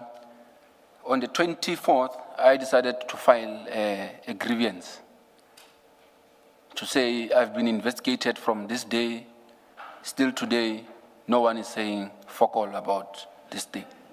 Oh. Yes, nobody has said anything about the matter. That is correct. And after your grievance was filed, what happened? Was there a response to the grievance? As we're sitting here, there's nothing. I have not heard anything since then.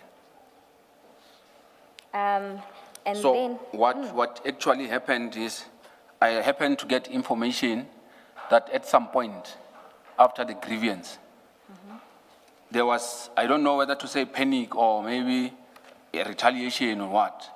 So Nkabinde was contacted again to say, hey bro, things have changed now.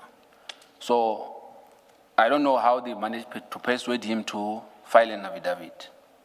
So I'm informed there's an affidavit and it was obtained after I lodged the grievance. I'm also informed that there's a case that was opened, the section 41(6), against me. So I can't say anything further than that, just the information that I've received. And also, I need to indicate that Mr. Padiachi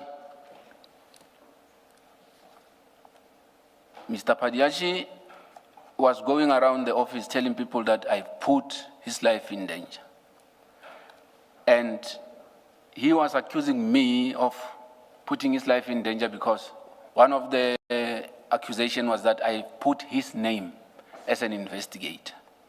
So I'm just putting it. You told Mr. Nkabinde that Mr. Padiachi was the investigator? That is correct. Okay. So, but I'm hoping it will turn out that he is not part of this, because if he is, then I don't know. But my belief is that him and Dylan Perumal, they are the ones that orchestrated this thing. And just for clarity, what is a section 41(6) investigation?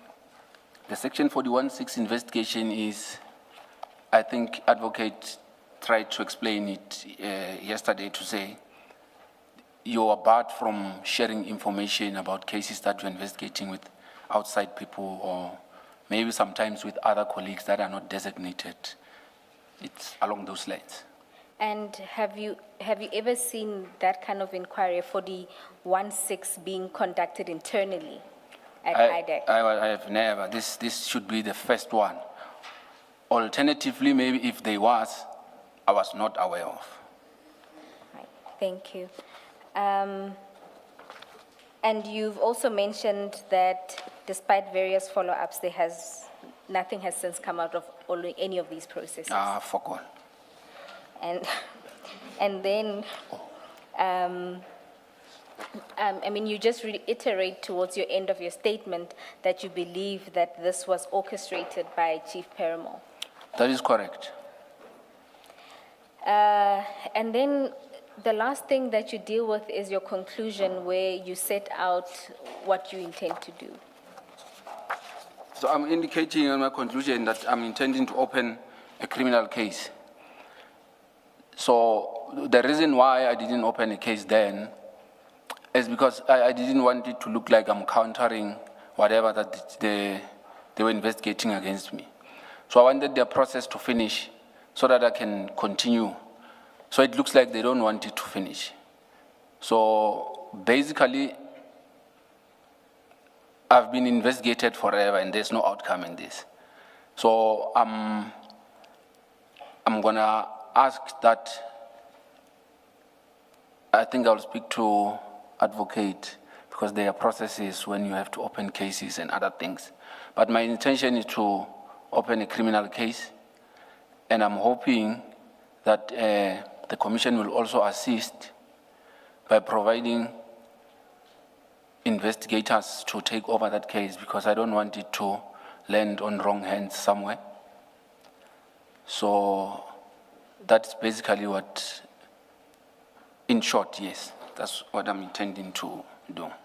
So, Mr. Raphesu, one question. You say in that paragraph 63 that there is a section 2813 investigation. That is correct. That was instituted. That is correct. Okay.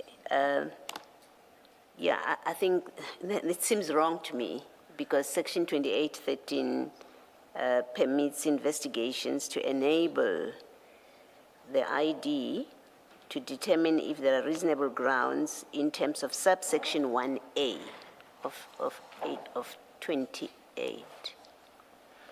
It might be wrong, I accept, but remember, I'm working with information. I'm not even sure whether it's 1 or it's 13. I'm just assuming that it will But you were told there was an investigation under section 28. Yes, maybe I can just leave it to say there was investigation on the section 41(6). I see, yes, I think better that way. Are you, sorry, you want to say something? I was going to say, Commissioner Baloyi, there is indeed a section 2813, and Mr. Sissoko is going to deal with that process. Yes. Okay. Are you presently on duty, or you've been suspended? I am presently on duty, sitting in my corner, Yana, somewhere. You are performing functions? Yeah, but with restrictions, Chair and Commissioner. Okay. Thank you. Just to understand, what restrictions have been put in? I was provided with the restrictions that I cannot investigate any matter that has to deal with any submatters, security cluster, that will include all the people that are sitting in the security cluster. I'm barred from investigating those cases. So you can proceed with all the other investigations into the Zondo recommendations? That is correct. Okay. That aren't related to the security sector cluster? That is correct. All right. Thank you. And CI would be included in the security cluster, so you wouldn't be... That is correct. Okay. Those are my questions, unless there's something else that you want to say.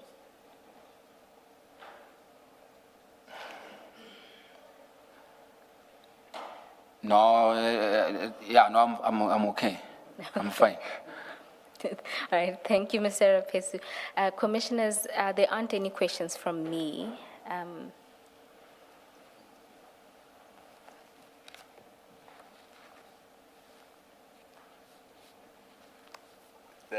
Maybe I will leave it for Advocate Ramsamy.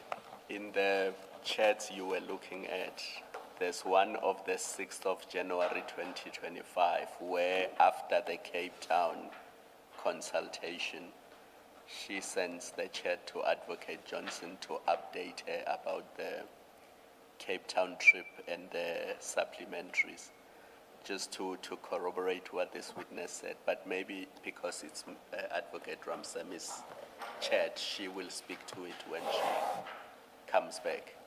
All right, yes, Commissioner. All right. Part two. I'm advised it will be covered in part 2. Thank you.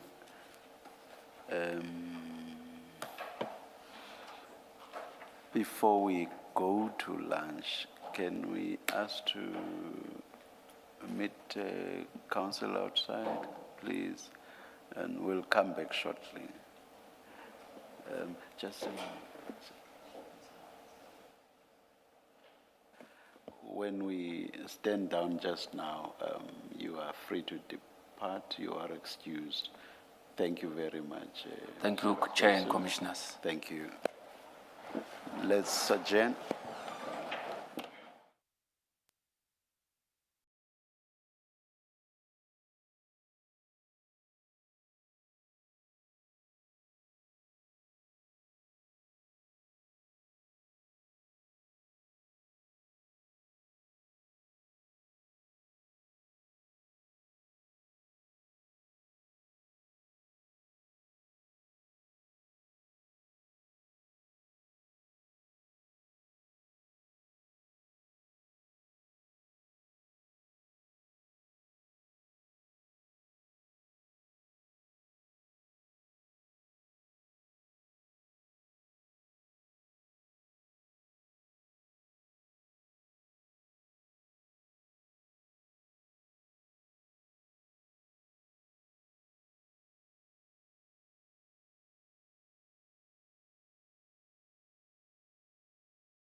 there's agreement all around that it will not serve much purpose to start with the next witness because that will mean only 1 hour and will be far from being done with that witness. So we'll adjourn for the day and we are resuming at 9:30 on Tuesday, 4 August 2026. Let's adjourn.